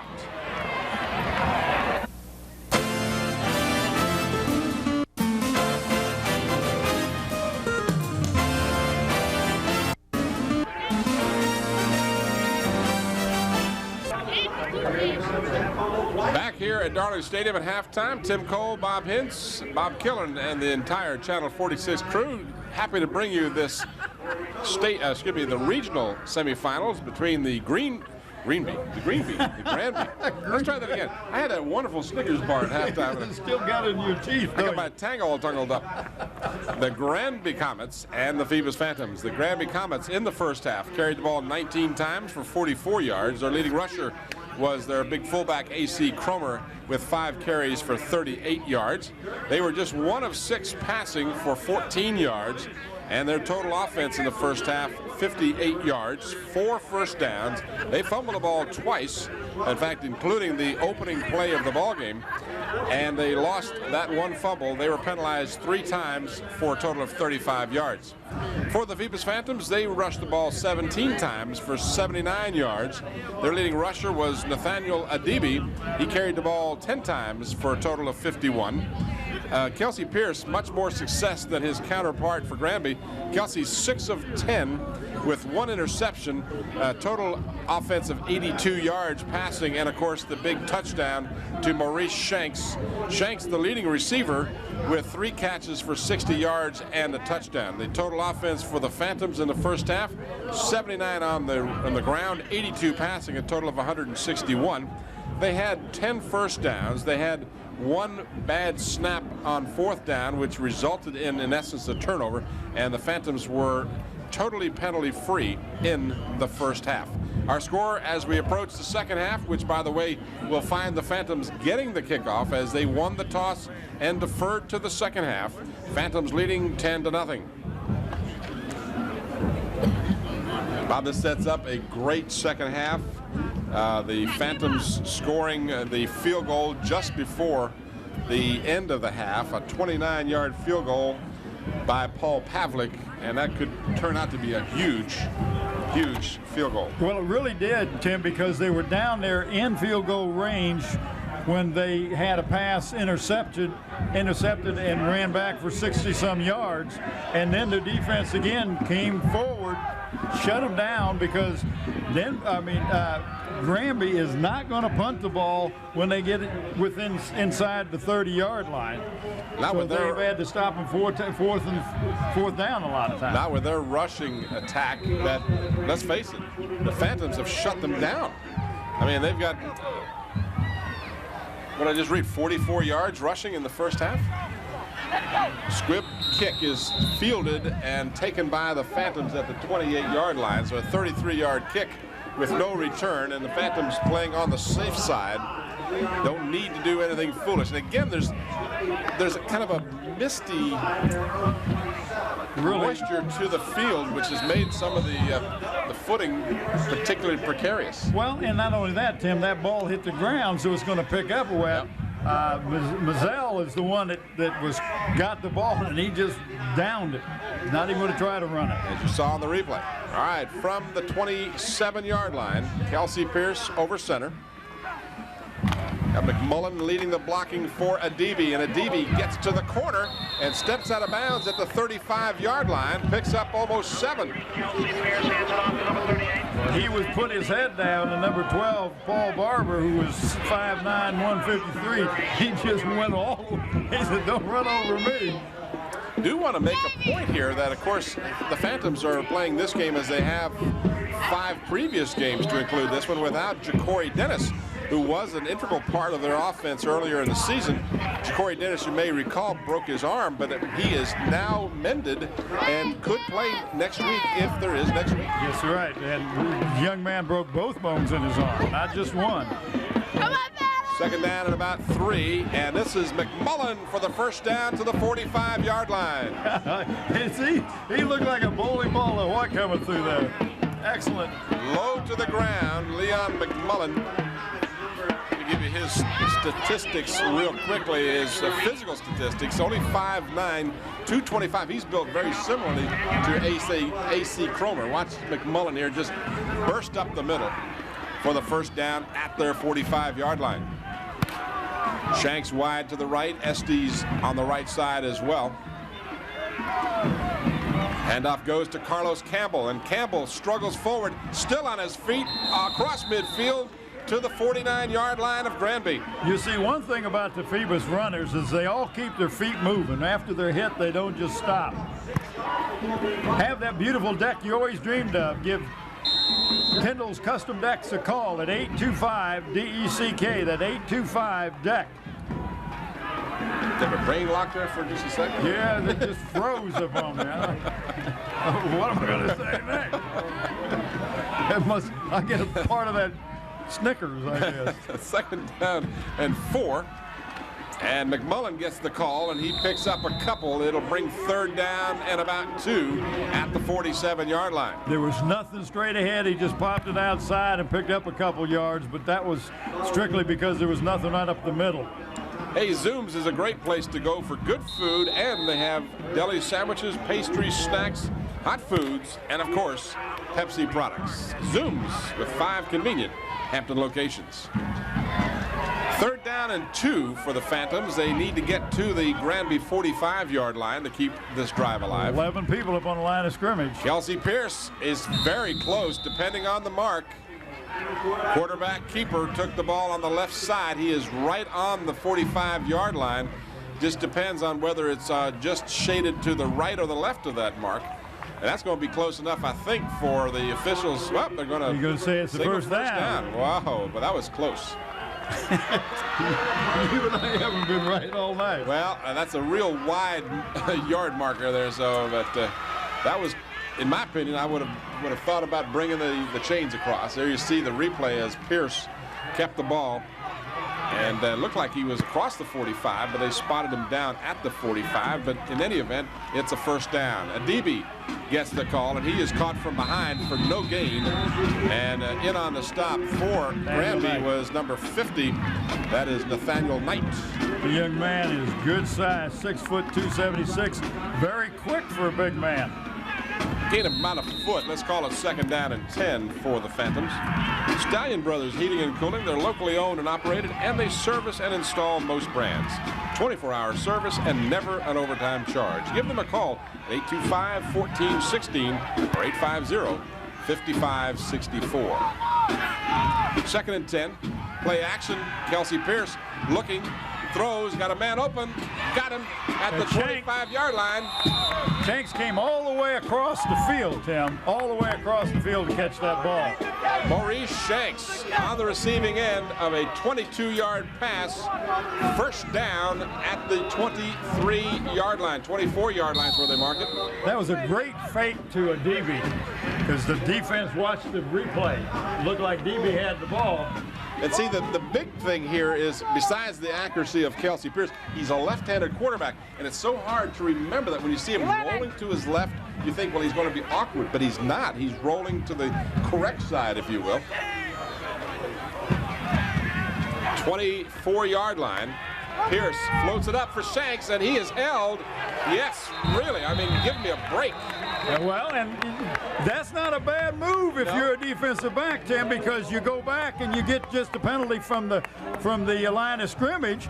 If he hadn't held him, it would have been a touchdown. Well, I think that's a great play. It could be a great play. He still has to catch the ball. There's always the risk the ball is overthrown or he drops it, but that way there's no question about it, is there?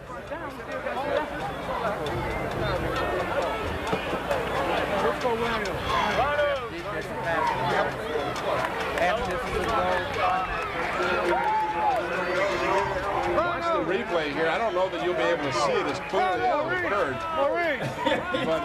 But he just had a hold of him, and he was not going to get it. And you're right, Tim. That may not have been caught. Well, you never know. I mean, we've seen a couple of drops tonight that were right in the hands, but the defender on that play really couldn't take a chance. No, he didn't. He'd been burned once before. So, burn me once, next time you're not going to catch it.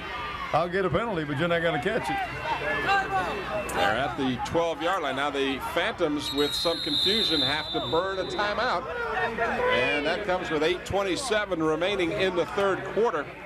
But, you like to keep those timeouts for later on in case you need them. For your next printing job, give Gear Up Printing a call. Gear Up Printing is located at 1909 North Armstead Avenue. Tom Gear is the owner. Give them a call at 827-8277. The 12-yard line is where they've marked the ball. WHCS Channel 46 welcomes you to the Math Zone, a live televised interactive call-in program for students to get help with their math. Join Tyler Elementary School teacher Cassandra Hamilton and Davis Middle School teacher Sherry Martin on Tuesdays and Thursdays from 5 to 6:30 p.m. Call 850-5426. That's 850-5426 and get in the Math Zone.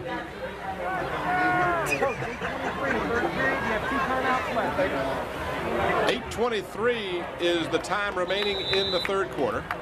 Let's go, BJ! And we've got unsportsmanlike conduct against... Missed that. The officials just indicated... Let me... We have a dead ball, unsportsmanlike on the defense. Half the distance to the goal, first down. Well, I don't know why, but a penalty. I understand Hampton is leading Deep Creek now in the second half. So it's 1st and 4 for the Phantoms. Over the middle, touchdown! Oh, nice slant play by Carlos Campbell. And who caught it? My man, Carlos Campbell for the touchdown. I tell you, Kelsey Pierce is doing a fine job at quarterbacking tonight. Good job of faking, good job of finding the open receiver, and he's right on target. He is, and talk about how impressed I am with Carlos Campbell. I am super impressed with Kelsey Pierce. He has been on target. He hit 4 out of 6 in the first half, and that pass was perfectly thrown for the touchdown. And it was the one that would have been open. And he threw it low so that the only one that could catch it was Carlos Campbell. Good job by Kelsey Pierce. Now we have a stoppage of play. And we may have some movement on the line or encroachment. We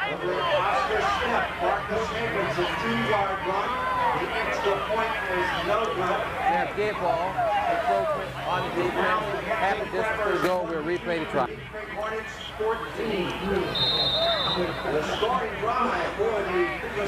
In the ball game, I'm told now, Pierce 8 of 12 for 2 touchdowns and 110 yards with just the 1 pick. The pick did not hurt the Phantoms, so he is doing just one super job, 8 of 12. A lot of pressure on the kick. It's up, and it is through the uprights. So that was a real high snap from center. Yep. Great job by Kelsey Pierce grabbing the ball, bringing it down. Oh. He's done everything but drive the bus here to the game tonight. Kelsey Pierce has just been outstanding, and he's had great support. Here's the replay of the touchdown. Right, perfectly thrown to Carlos Campbell from 6 yards to make it 16-0, and the extra point gives the Phantoms a 17-point lead with 8:19 to go in the second half, third quarter rather. That's second half. Second half, but not totally. Hey, Hampton Chevrolet is a locally owned business, and they strongly believe in supporting the community which they serve. Hampton Chevrolet urges you to get involved with your students' school PTA.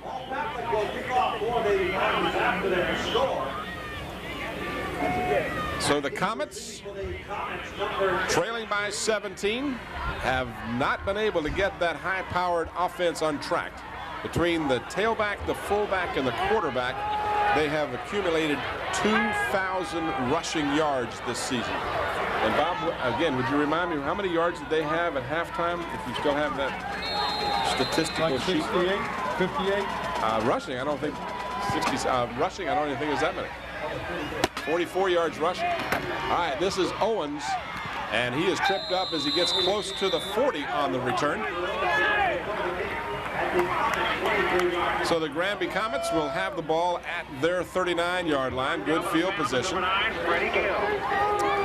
they have been unable at this point to solve the defense. 37-yard kick and a 17-yard return by Owens. Here's your replay. See Owens. And he's been real quiet here in the ballgame. Well, and his feet was going out from under him as he's being tackled. Here's Owens, and Owens breaks one tackle, but that's all as he is swarmed over after a short gain. May have gotten to the 41 for a couple of yards. Owens was the big tailback coming into this game. He had 990 yards rushing on the season and 11 touchdowns, but he has been pretty well kept in check. Well, Ron Howard was in on the tackle that time, and that's not Opie out there, fellas. He is hitting you.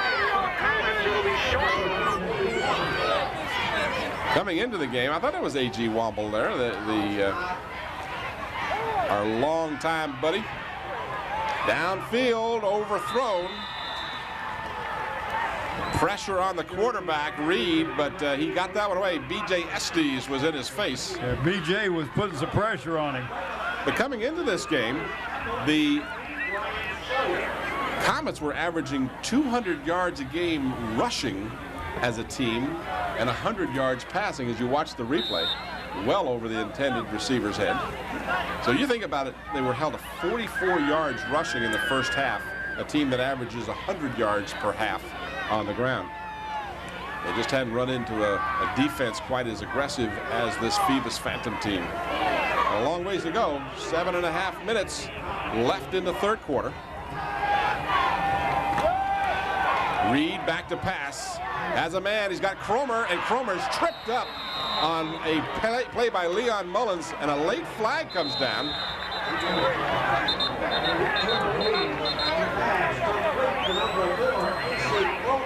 So now this could be a crucial call here, a 14-yard gain, but is it going to have a penalty tacked on after the play? And that is the call. So the Phantoms, first penalty of the game against the Phantoms. And that Watch the replay. And that may have been the second. Now we will not be able to see what transpired to cause the personal foul, but somebody. Extracurricular activity going downfield. They just well, it's the want to know second. what they're going to do after the game. What do you like on your pizza? Second time that's happened, and this time it happens while the Phantoms are trying to defend a 70-0 score, and they could ill afford to give up 15 yards uncontested like that to this good Granby team. Ball is at the 30-yard line, and this is Cromer, and he's going to pick up about 4. Just the first penalty of the ball game for the Phantoms, but a big one. Joe Lewis in on the tackle, went right down and got him around the ankles.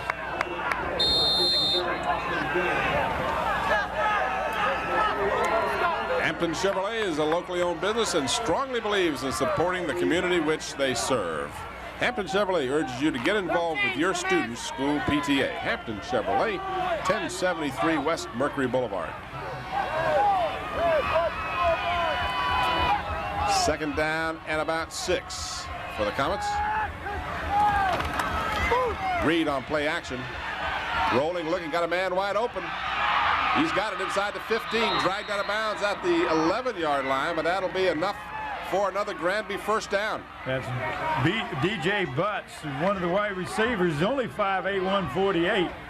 15-yard gain on the play and a first down at the Phantom 12-yard line.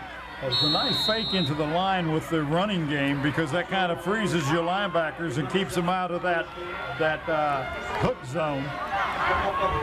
Fan checks in for the Phantoms on defense.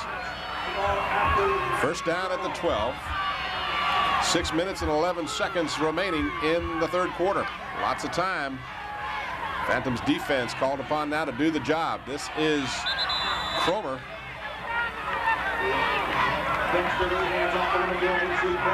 Cromer is inside the 10 down to about the 7. Stop the Phantoms with number 67, Austin Gray.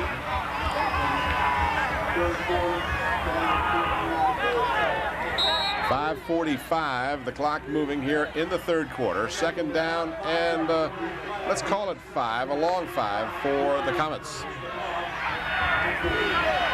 17-0. Phoebus on top, but the Comets are driving.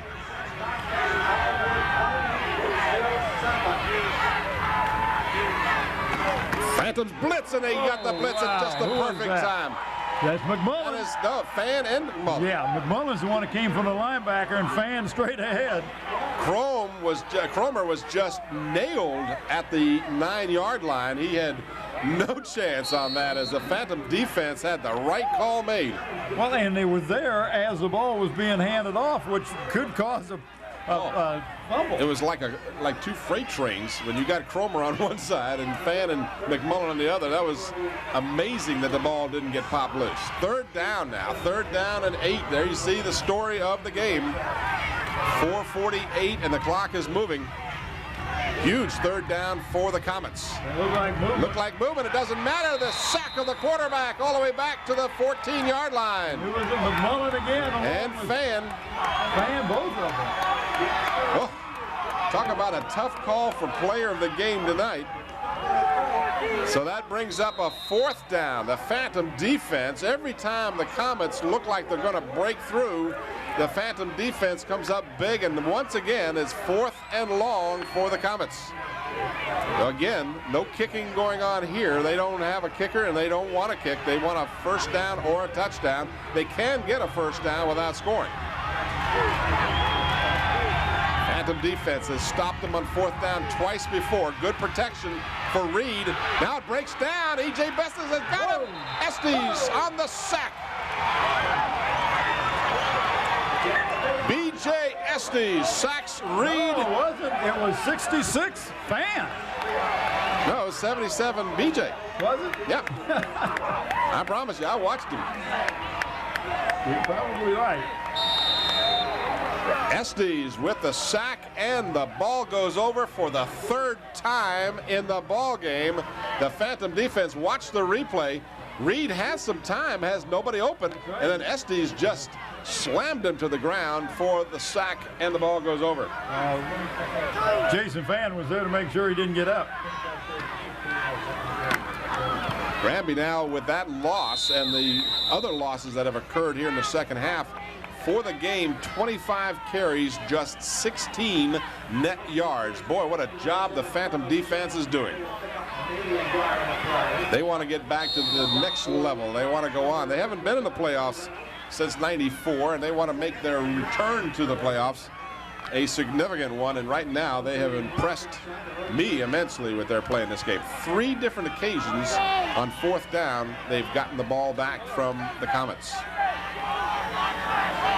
Kelsey Pierce, 2nd down and 9. This is Carlos Campbell, and Campbell fumbled the ball. That ball is still loose. Looks like it may have been recovered by the Comets. They've got it. So a miscue on the handoff. The Comets get it back at the 24-yard line. So don't bury the Comets yet. No, you sure can't. They've got a good defensive team, but this now again puts pressure back on that Phoebus defense, but they have risen to the occasion all night long. Well, the question will be, with 3 minutes to go, there you saw the replay, the ball came loose. And a first down at the Phoebus 24-yard line. So if you want to go for 4 in a row, the Phantoms have stopped them on 4th down 3 consecutive times. Can the defense do it again? This is Owens, and Owens got some running room left side, but quickly closing was Carlos Campbell to stop him after a short gain. He's got some speed, doesn't he? It looked like he was going to turn the corner and go, and Campbell just chased him down. Well, Jasper thought he was going to turn the corner and go too, I'm sure. So a gain of 3 on a play that looked like it would be a whole lot more. Mark the ball at the Phoebus 21-yard line. 2nd down and 7. Clock moving, 2:22 left in the 3rd quarter. Next break we want to talk about our crew for tonight's game.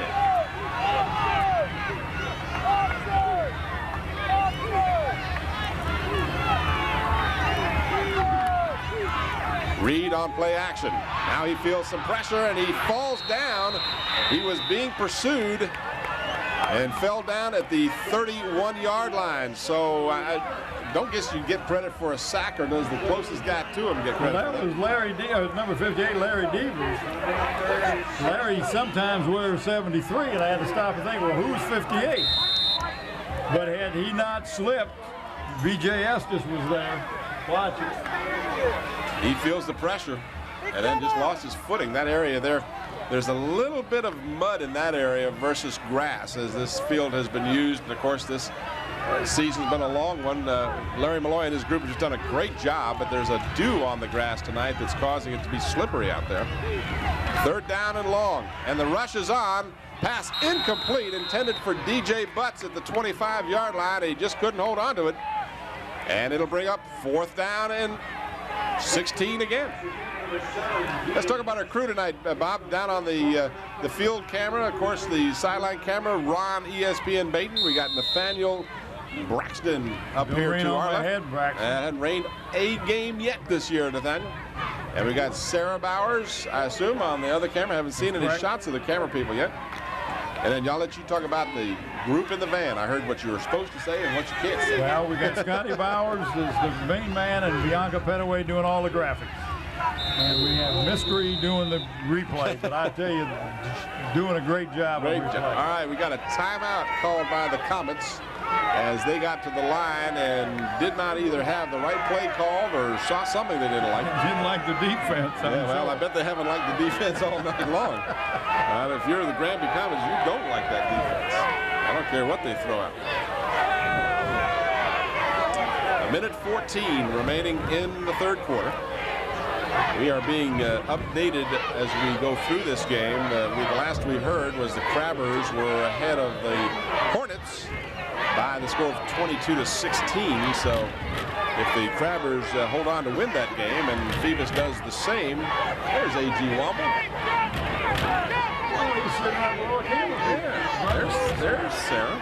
But if the Crabbers win and the Phoebus Phantoms win, it'll be rematch of that great game we saw 2 weeks ago when the Phantoms, or 3 weeks ago now I guess it was, the Phantoms and the Crabbers. That's what I've been hoping for. My early Christmas present would be here if we get that game.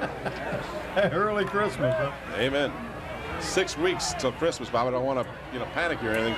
I do wear a 48 chubby. 48 chubby? I might have one of those. All right, we're at the 4th down again. Phantoms have done it 3 times. Can they do it 4? Adibi rushing. Reed gets away, throws, and is picked off. Campbell at the 7. And he might go. Flag down. Flag down. Carlos Campbell will go. It'll just depend whether or not the penalty brings it back, but I have a feeling it will. Now the ball will belong to the Phantoms in either event. But I got a suspicion that this one will come back after the change of possession. What a great job that time by Carlos Campbell of assessing the situation and making the right cut. He is the man. But you know what happens on a play like that? He's headed one way, he comes back the other way, and the defenders, the tacklers, turn and...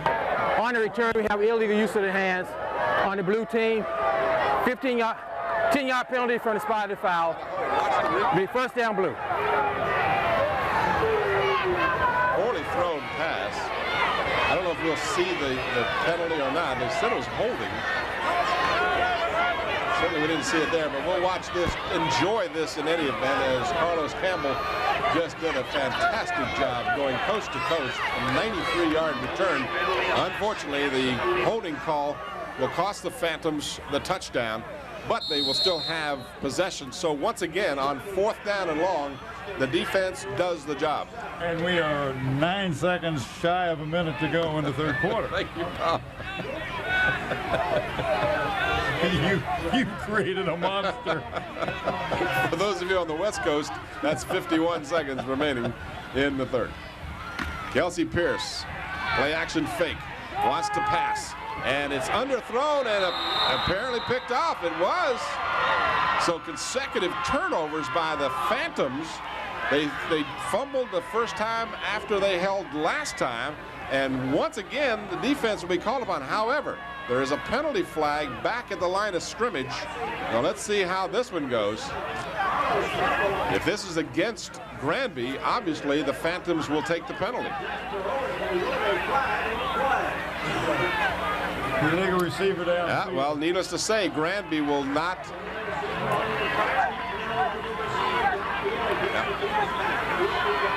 So obviously the Comets will take the play and have the ball at their 49-yard line. So the poor Phoebus defense just can't get a break. They get off the field. Give me a breather here. They get off the field consecutive times. They've held on 4th down and fumbled the last time. And now this time the interception, not nearly as in as dangerous a territory as the last turnover.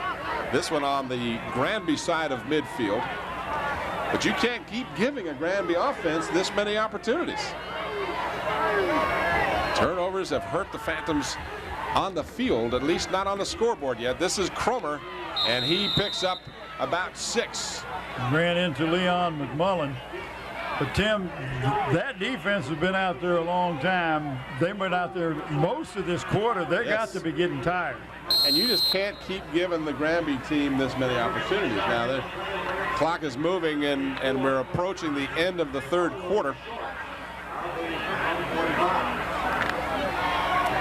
Adibi in the game, by the way, 12 carries for 58 yards, and his counterpart, Cromer, has 9 carries for 49 yards.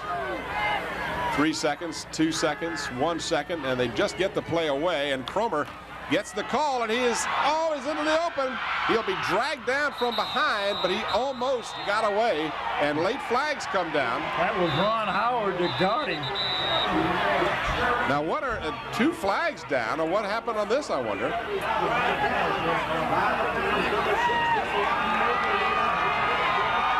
That is no time remaining on the clock. But penalty flags at the end of that play as you watch the replay here. Oh, there's a late hit. That's not going to only hurt Cromer, but it's going to hurt the Phantoms, because that is a clear late hit, in my opinion. You know what, guys? You just can't do that. We have a dead ball, personal foul on the defense. That's half the distance to the goal. Then we'll reset the play down the other end. Distance to the goal and then change hands, because at the end of the third quarter.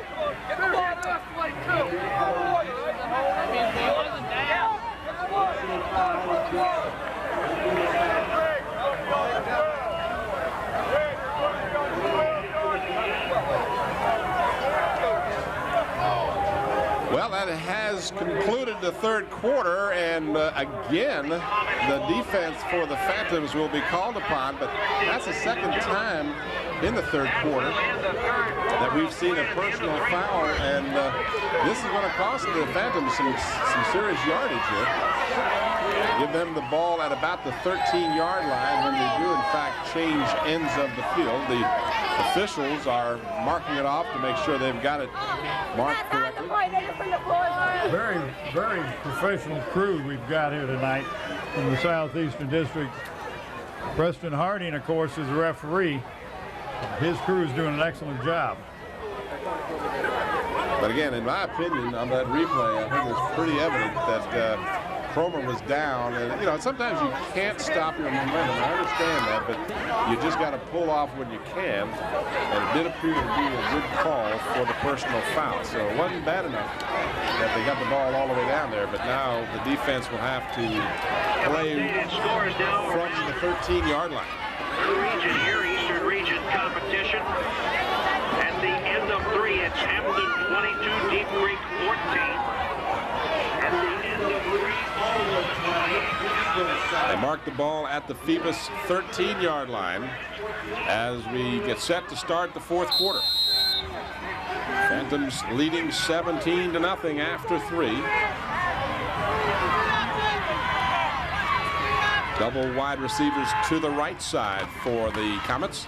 And a flag comes down as Owens gets the call to about the 9-yard line.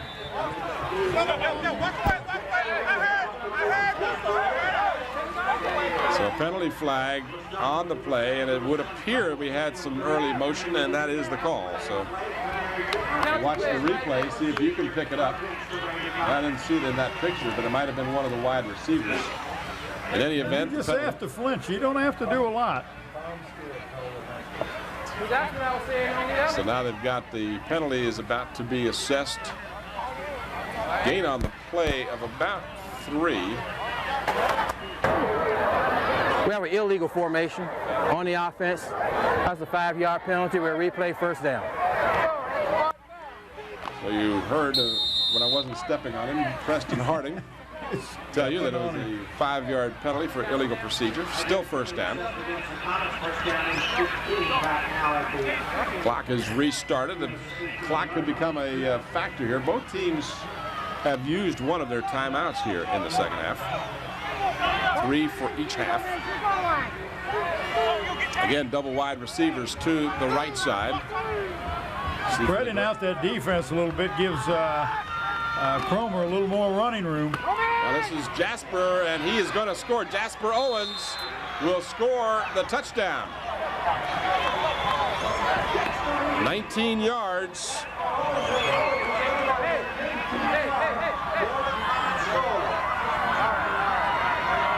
And I look for them to go for 2. But you know, at this point, they're making, if they get 2 touchdowns and 2, they're still a point behind. They got to get 3 scores. Watch your replay. Owens has been held in check all night long, but you can only do that so long. Great block on that left side of the offensive line. You just can't give a good team that many opportunities. And they bobble the snap. They'll try to run it in, and they will not succeed. So the extra point attempt is no good. And so our score will remain Phoebus 17 and Granby 6 with 11:18 remaining in the fourth quarter. Well, Bob, I'm sure that the defense is being told you've got to keep your head about you. You cannot commit these silly fouls. And the offense has just got to be more, you know, they have done a great job of controlling the ball game, but 2 consecutive turnovers. You just can't do it. Well, that hurts, and what it really hurts Phoebus is those penalties. Yep. They were penalty-free the first half. And you can't do the little late hitting and little jabbing and all this stuff that goes on after the game. Walk away. Don't be the second one to respond because you're the one that's going to get the flag thrown on you.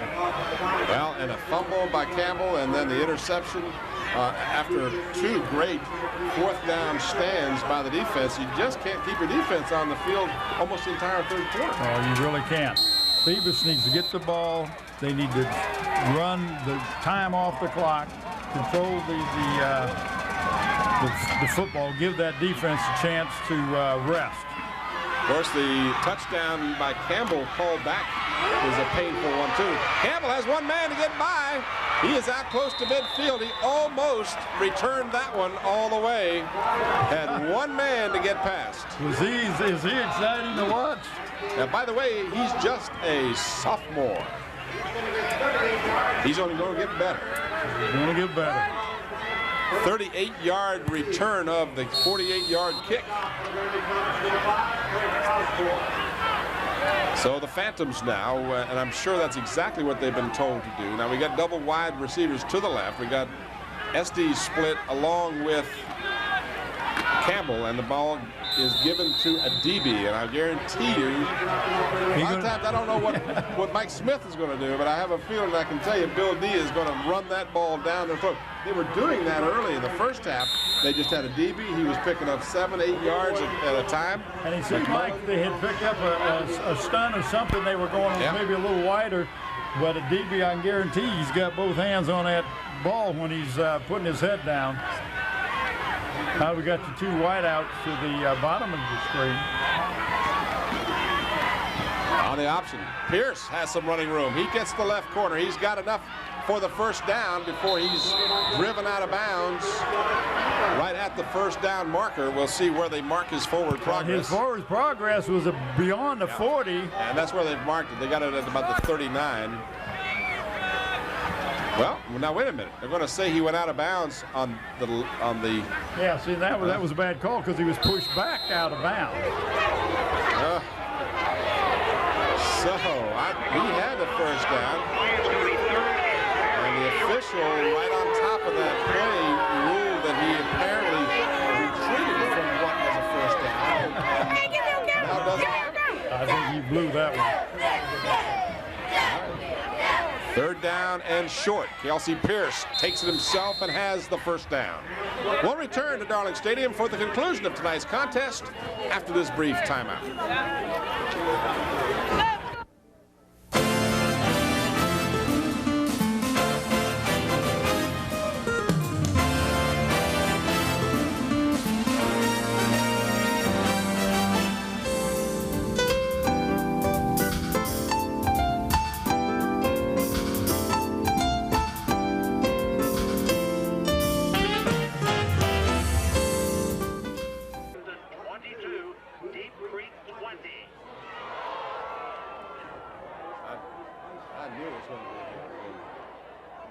Kelsey Pierce is coming off. He may have well,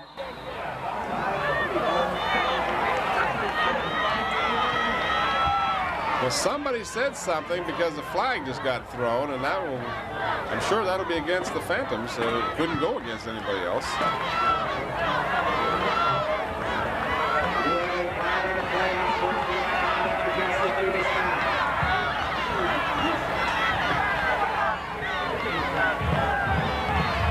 Gear Up Printing is the place to go for your next printing job. Get Gear Up Printing. We have a dead ball unsportsmanlike. 827-8277. 15-yard penalty. First down. So somebody. That had to be on the coaching staff. Yep. Because now we got Carlos Campbell in at quarterback. Something I don't know what happened with Kelsey, but if you're bleeding, you have to come out. Well, Pierce got the first down on a quarterback keeper and may have been injured, and coming off the field, he and two coaches walked past an official, and apparently something was said because the flag was thrown for the unsportsmanlike conduct. So again, serious penalty situations have really put the Phoebus Phantoms in jeopardy here. You're right about that. For a beautiful deck or a privacy fence, call Mike Tyndall at 825-DECK. That's 825-DECK. Well, the Phantoms have had this ball game under control, but a couple of turnovers and a couple of major penalties have put this game in jeopardy to some degree here. They still lead by 11, but it's been about 3 major penalties and 2 turnovers. Yeah, sure has. Carlos Carlos Campbell on the quarterback draw is out to about the 49-yard line, but has to get all the way down to the 29-yard line to get the first down. So it'll be third down. Third down and about 21. Well, Kelsey Pierce comes back in. So Pierce apparently shaken up on that first down play, but after that, something was said to the official, and it would appear the official had a real thin skin because the flag was tossed immediately. Pierce fakes the throw, keeps the ball, and goes out of bounds well short of the first down, knowing that he needs to get all the way to the 29-yard line. And as importantly, that stops the clock with 8:26 remaining in the fourth quarter. Well, important for the Granby Comets because you want the clock to stop. But Phoebus is going to punt the ball, try to pin the Comets back further. Got to have good punt coverage. Here's your replay. You're going to see, I'm not sure that it wasn't a busted play, but Kelsey Pierce kept the ball. So the last time the Phantoms tried a punt, they had a real bad snap. This is only their second attempt at a punt, and Zamora gets it away. It's a good high kick, and it takes a nice Phoebus bounce inside the 10. What a great looking punt that one was. I tell you, twice he has kicked that ball inside that 10. So if you're going to do it, that is a perfect positioning, and Zamora has had 2 punts positioned perfectly, and now the Granby Comets will have to start from their 8-yard line. Dave Allen in Zooms is recognizing the seniors on the football players of each one of the Hampton schools football team this year for their who have demonstrated academic excellence. These young men will be recognized December 16th at the school board meeting. All right, from their 8-yard line, 92 yards away from a all-important score, the Comets. Into the middle of the line, and not much happening there as the defense needs to do 2 things. They need to play smart, and they need to play hard, and they got to stay away from those penalties. Otherwise, it'll be all right. If you got something to say it to a teammate. Don't say it to anybody else. And don't have any late hits. 7:50 left in regulation time.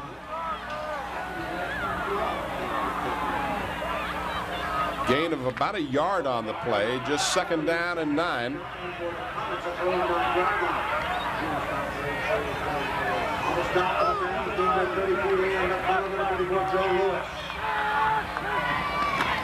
Reed again right into the middle of the line with Cromer.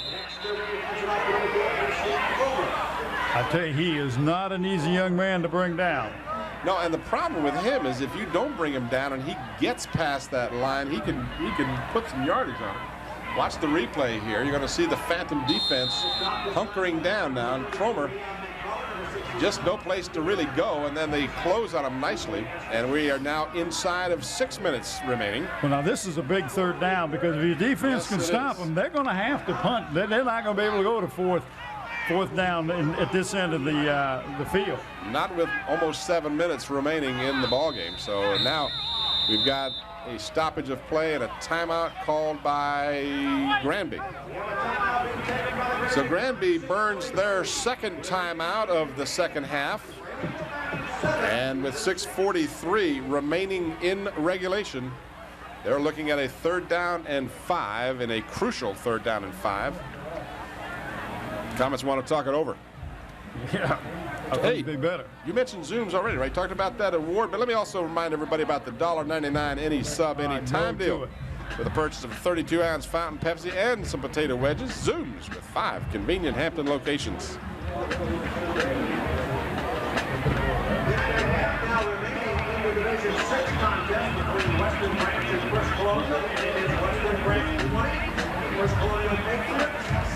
Tim And we will pick a player of the game from the Phoebus Phantoms tonight, and that player will receive a plaque and a shirt. The plaque comes from Buckwalter Engraving, located at Kickoff Road.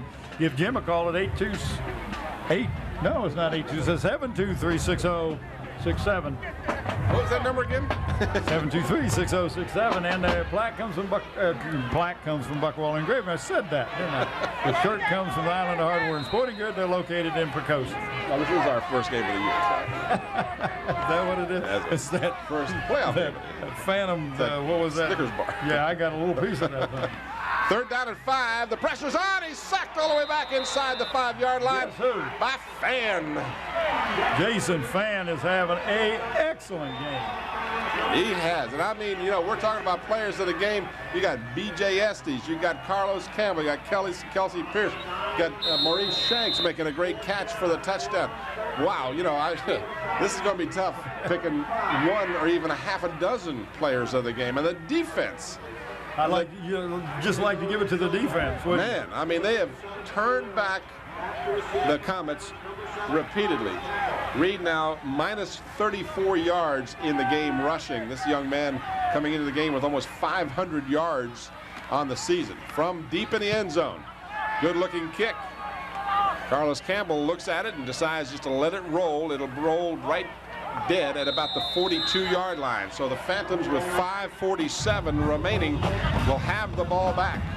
And the Comets have 1 timeout remaining. How many times tonight has that defense come up on 4th down and 3rd down when they needed to and stop the Comets with either a great defensive play, somebody sacking the quarterback, a good defense in the secondary, all night long?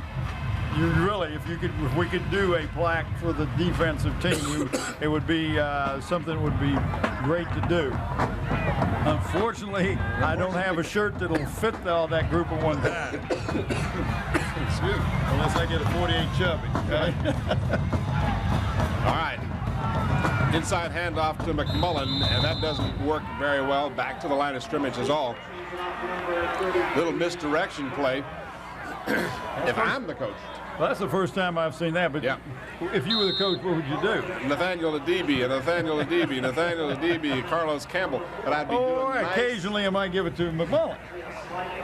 But I'd do it with none of the trickery, just some plain old keep your hands on the ball handoffs.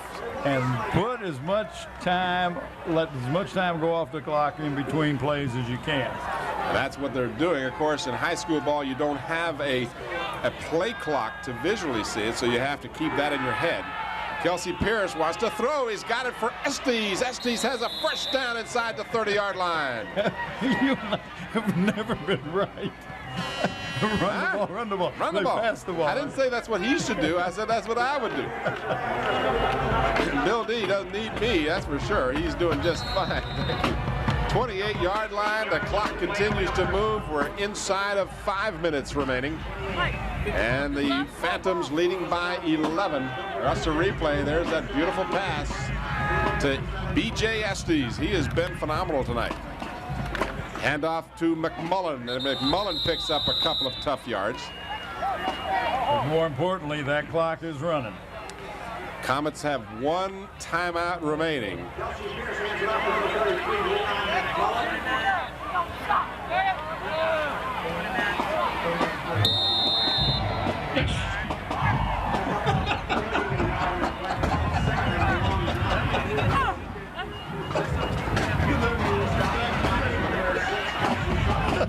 All right, down to 4. Missing the show. 4:05 to go.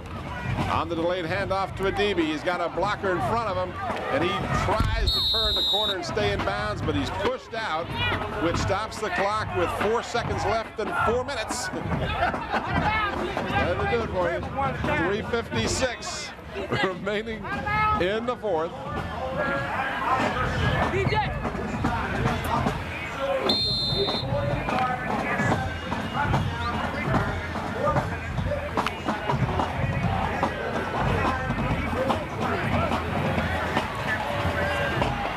Phantoms, 3:56 to go, looking for a return engagement with their arch rival, the Hampton Crabbers. This is Adebe. Adibi turns the corner, flag down, penalty flag down. Adibi stayed in bounds, but the holding call will bring that one back. So close to a first down on the play, but it will be third down and long now. Now we're told up here that the Crabbers have taken a 9-point lead with Deep Creek with less than 5 minutes remaining. And as I said at the top of the game and sometimes in between, it could be Phoebus and Hampton. And it's starting to shape up. And remind you now that that Hampton game can be seen right here on Channel 46. The Deep Creek Hampton game will air on 46 along with this game. So check the listings. We've got it somewhere. We've got it right here somewhere. We'll find you. Tomorrow night. There it is. That's this game. It's on the 17th. No, it's Sunday. We'll get that up there for a minute. The clock is restarted now. Pierce has time to throw. Throws deep. And incomplete.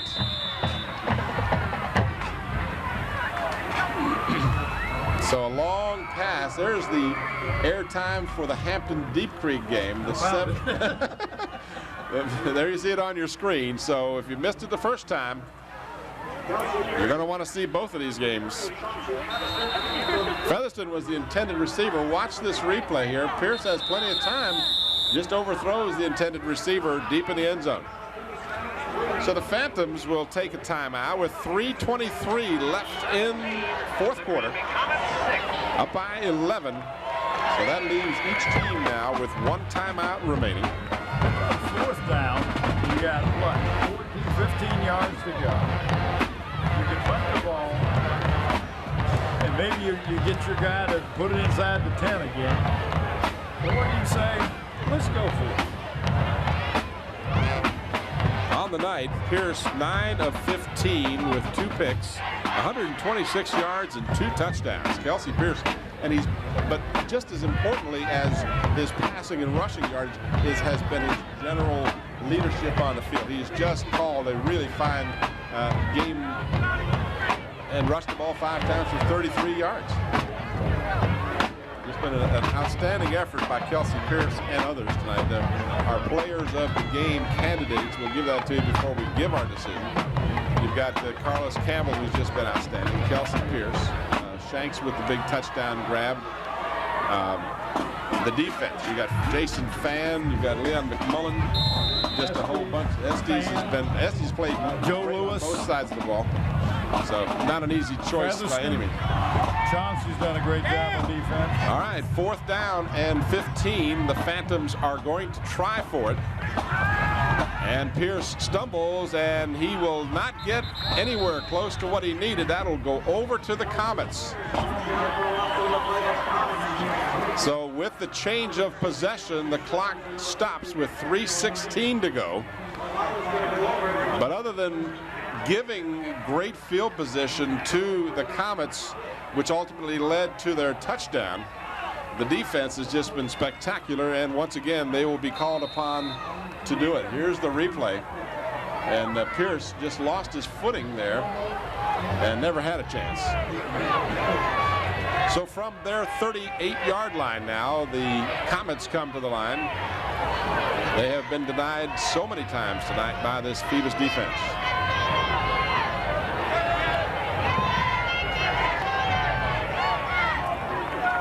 And Reed stumbles and then is almost tackled, got away from the tackler. I think the tackler thought his knee went down, but evidently it didn't. A couple of Phantoms take nasty spills here as they get after Reed. Reed goes out of bounds with enough for a first down right at midfield. So it was close that his knee went down, but I don't think it did. I think that was a good no call. I'm not sure. There was no whistle, so you don't stop if you're on defense until you hear the whistle. No, but you know, Reed is I mean, he just did a nice job of getting to the outside. It looked like he was gone. I mean, there's just no way that he was going to get out of there. You're right, very elusive. But he accomplished two things. He got a first down at midfield, and by going out of bounds, stopped the clock with 3:07 remaining. This is Reed dropping back to pass, has time, and it's overthrown, almost picked off. That was through the 80. hands. Yep, through the hands of Brian Sawyer. We got a hurt Phantom on the.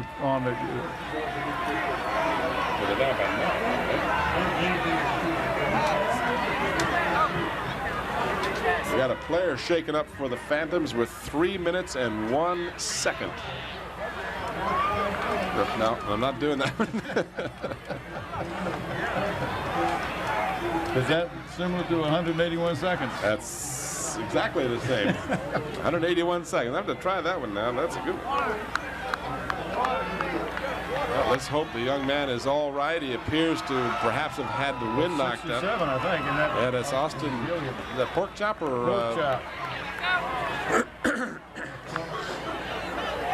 We got pork loin and pork chop. I just wanted to make sure I had the right pork. 3 deepers is pork loin. All right, so we're set to go now with the player off the field. Cromer comes out of the backfield for Granby. In the ball game you got your Marvin 4 Jones. wideouts to one side and 1 man this side, split in on this side. And this gives the Phantom defense some problems, although what they've done is whenever they've set up like this, they end up going to the near side. Reed eludes a couple of tacklers, but not finally, as he is tripped up on the Granby side of midfield. Well, and Tim, that was not a busted play. That was intentional. He was doing like a quarterback draw. So a loss on the play brings up 3rd down and 11. Well, they're not even close. They got the yard mark. It's almost third down at 12. Again, quads to the right. And then we've got either they were pulled off. Got movement on the offensive line, but may have been the demand on the defense was in the neutral zone too soon. We'll see. They call it.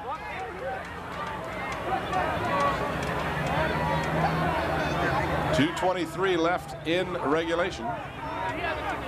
Got a illegal procedure call against the Comets.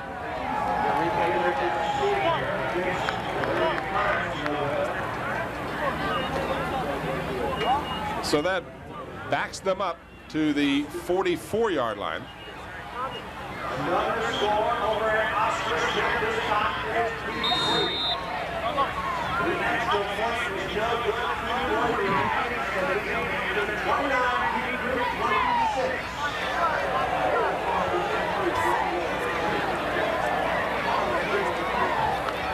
2:23. The clock stopped.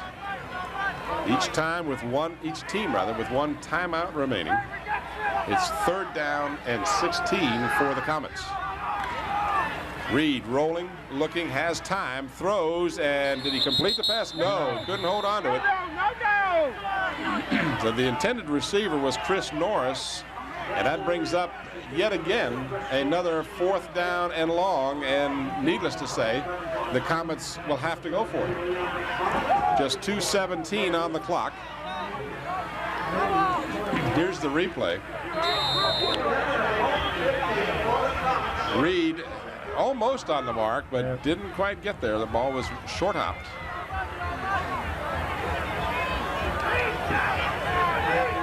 On the night, just 3 of 13 for 43 yards and 1 interception. That one was by Carlos Campbell, returned for a touchdown that was wiped out. Intercepted, Leon McMullen. And McMullen brings it back to the 37-yard line. And it looks like a DB may have hurt his left shoulder in blocking after the interception. He is holding his left shoulder. Let's just hope that's a stinger and nothing more, because, boy, would that be a huge loss to the Phantoms with another game on the horizon. Let's just hope it's not more than a stinger. He's certainly favoring. I think it's a stinger because he's got it moving now. In any event, Leon McMullen with the INT, the second of the ball game by the Phantoms. And that one should just about do it as you see the replay of the INT. And now with a little more than 2 minutes to go, Kelsey Pierce will keep it. And he is upended at the 36-yard line. But again, just one Granby timeout remaining. And we're less than 2 minutes to go. Tim, we're going to pick the player of the game for the Phoebus Phantoms tonight, and you got to look on both sides of the ball. And first I'm going to look on the defensive side and go with Jason Fan. I think he's just had an outstanding game. And the young man that you said has played the best ball game you've seen him play since we've been doing it. He just stepped up, threw the ball, excellent, controlled the offense. Kelsey Pierce, so we're going to have two players of the game from the Phoebus Phantoms tonight. Kelsey Pierce and Jason Fan. Leon McMullen down to the 15-yard line. And folks, you can get that fork out and stick it in the Comets. They are done. First down at the 15-yard line with just one timeout remaining by the Comets. Clock has been restarted. And here's your replay. McMullen almost broke that one for the distance. Campbell and a bad exchange. Kelsey Pierce recovered the football. So Kelsey Pierce recovered the loose ball. And the clock will continue to move now as we are less than a minute to go. So the Phantoms will play again next Friday night. And they'll either host the Hampton Crabbers or travel to the Deep Creek Hornets. And that game, we understand, is in the final couple of minutes with the Crabbers leading 29-26. Hopefully we'll know the result of that game before we have to leave the air, although that's starting to look in question because we're down to just 15 seconds. And now the Comets, I checked that, it was going to be a delay of game. So the only thing that was going to stop the clock would have been the officials because neither of the teams game was on in the any hurry to offense. stop it. That's a 5-yard penalty. We're replaying So down. a valiant effort by the Granby Comets tonight. And their record will become 8-3, while the Phantoms improve to 10-1. And the Phantoms will advance to the regional finals. And the Phantoms just taking a knee. And that will be your ball game as the Phoebus Phantoms will advance to the regional finals.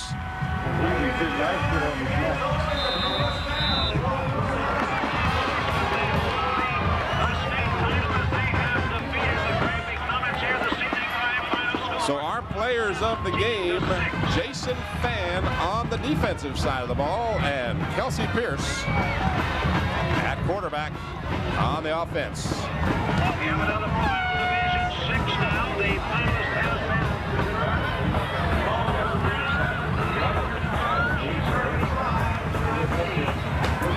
All right, we want to remind you that tonight's broadcast has been underwritten by the following: Hampton Chevrolet at 1073 West Mercury Boulevard in Hampton. By Zooms with 5 convenient Hampton locations. When gearing up for your next print job, call Gear Up. By Stallion Brothers Heating and Cooling. And in part by Wood Funeral Home, where Richard Pulley is the funeral director. And by Tyndall's Custom Decks. Bob, your final comments on tonight's ball game. Well, what I talked about at the beginning of the game, the team that played the best defense was going to win tonight, and that's exactly what happened.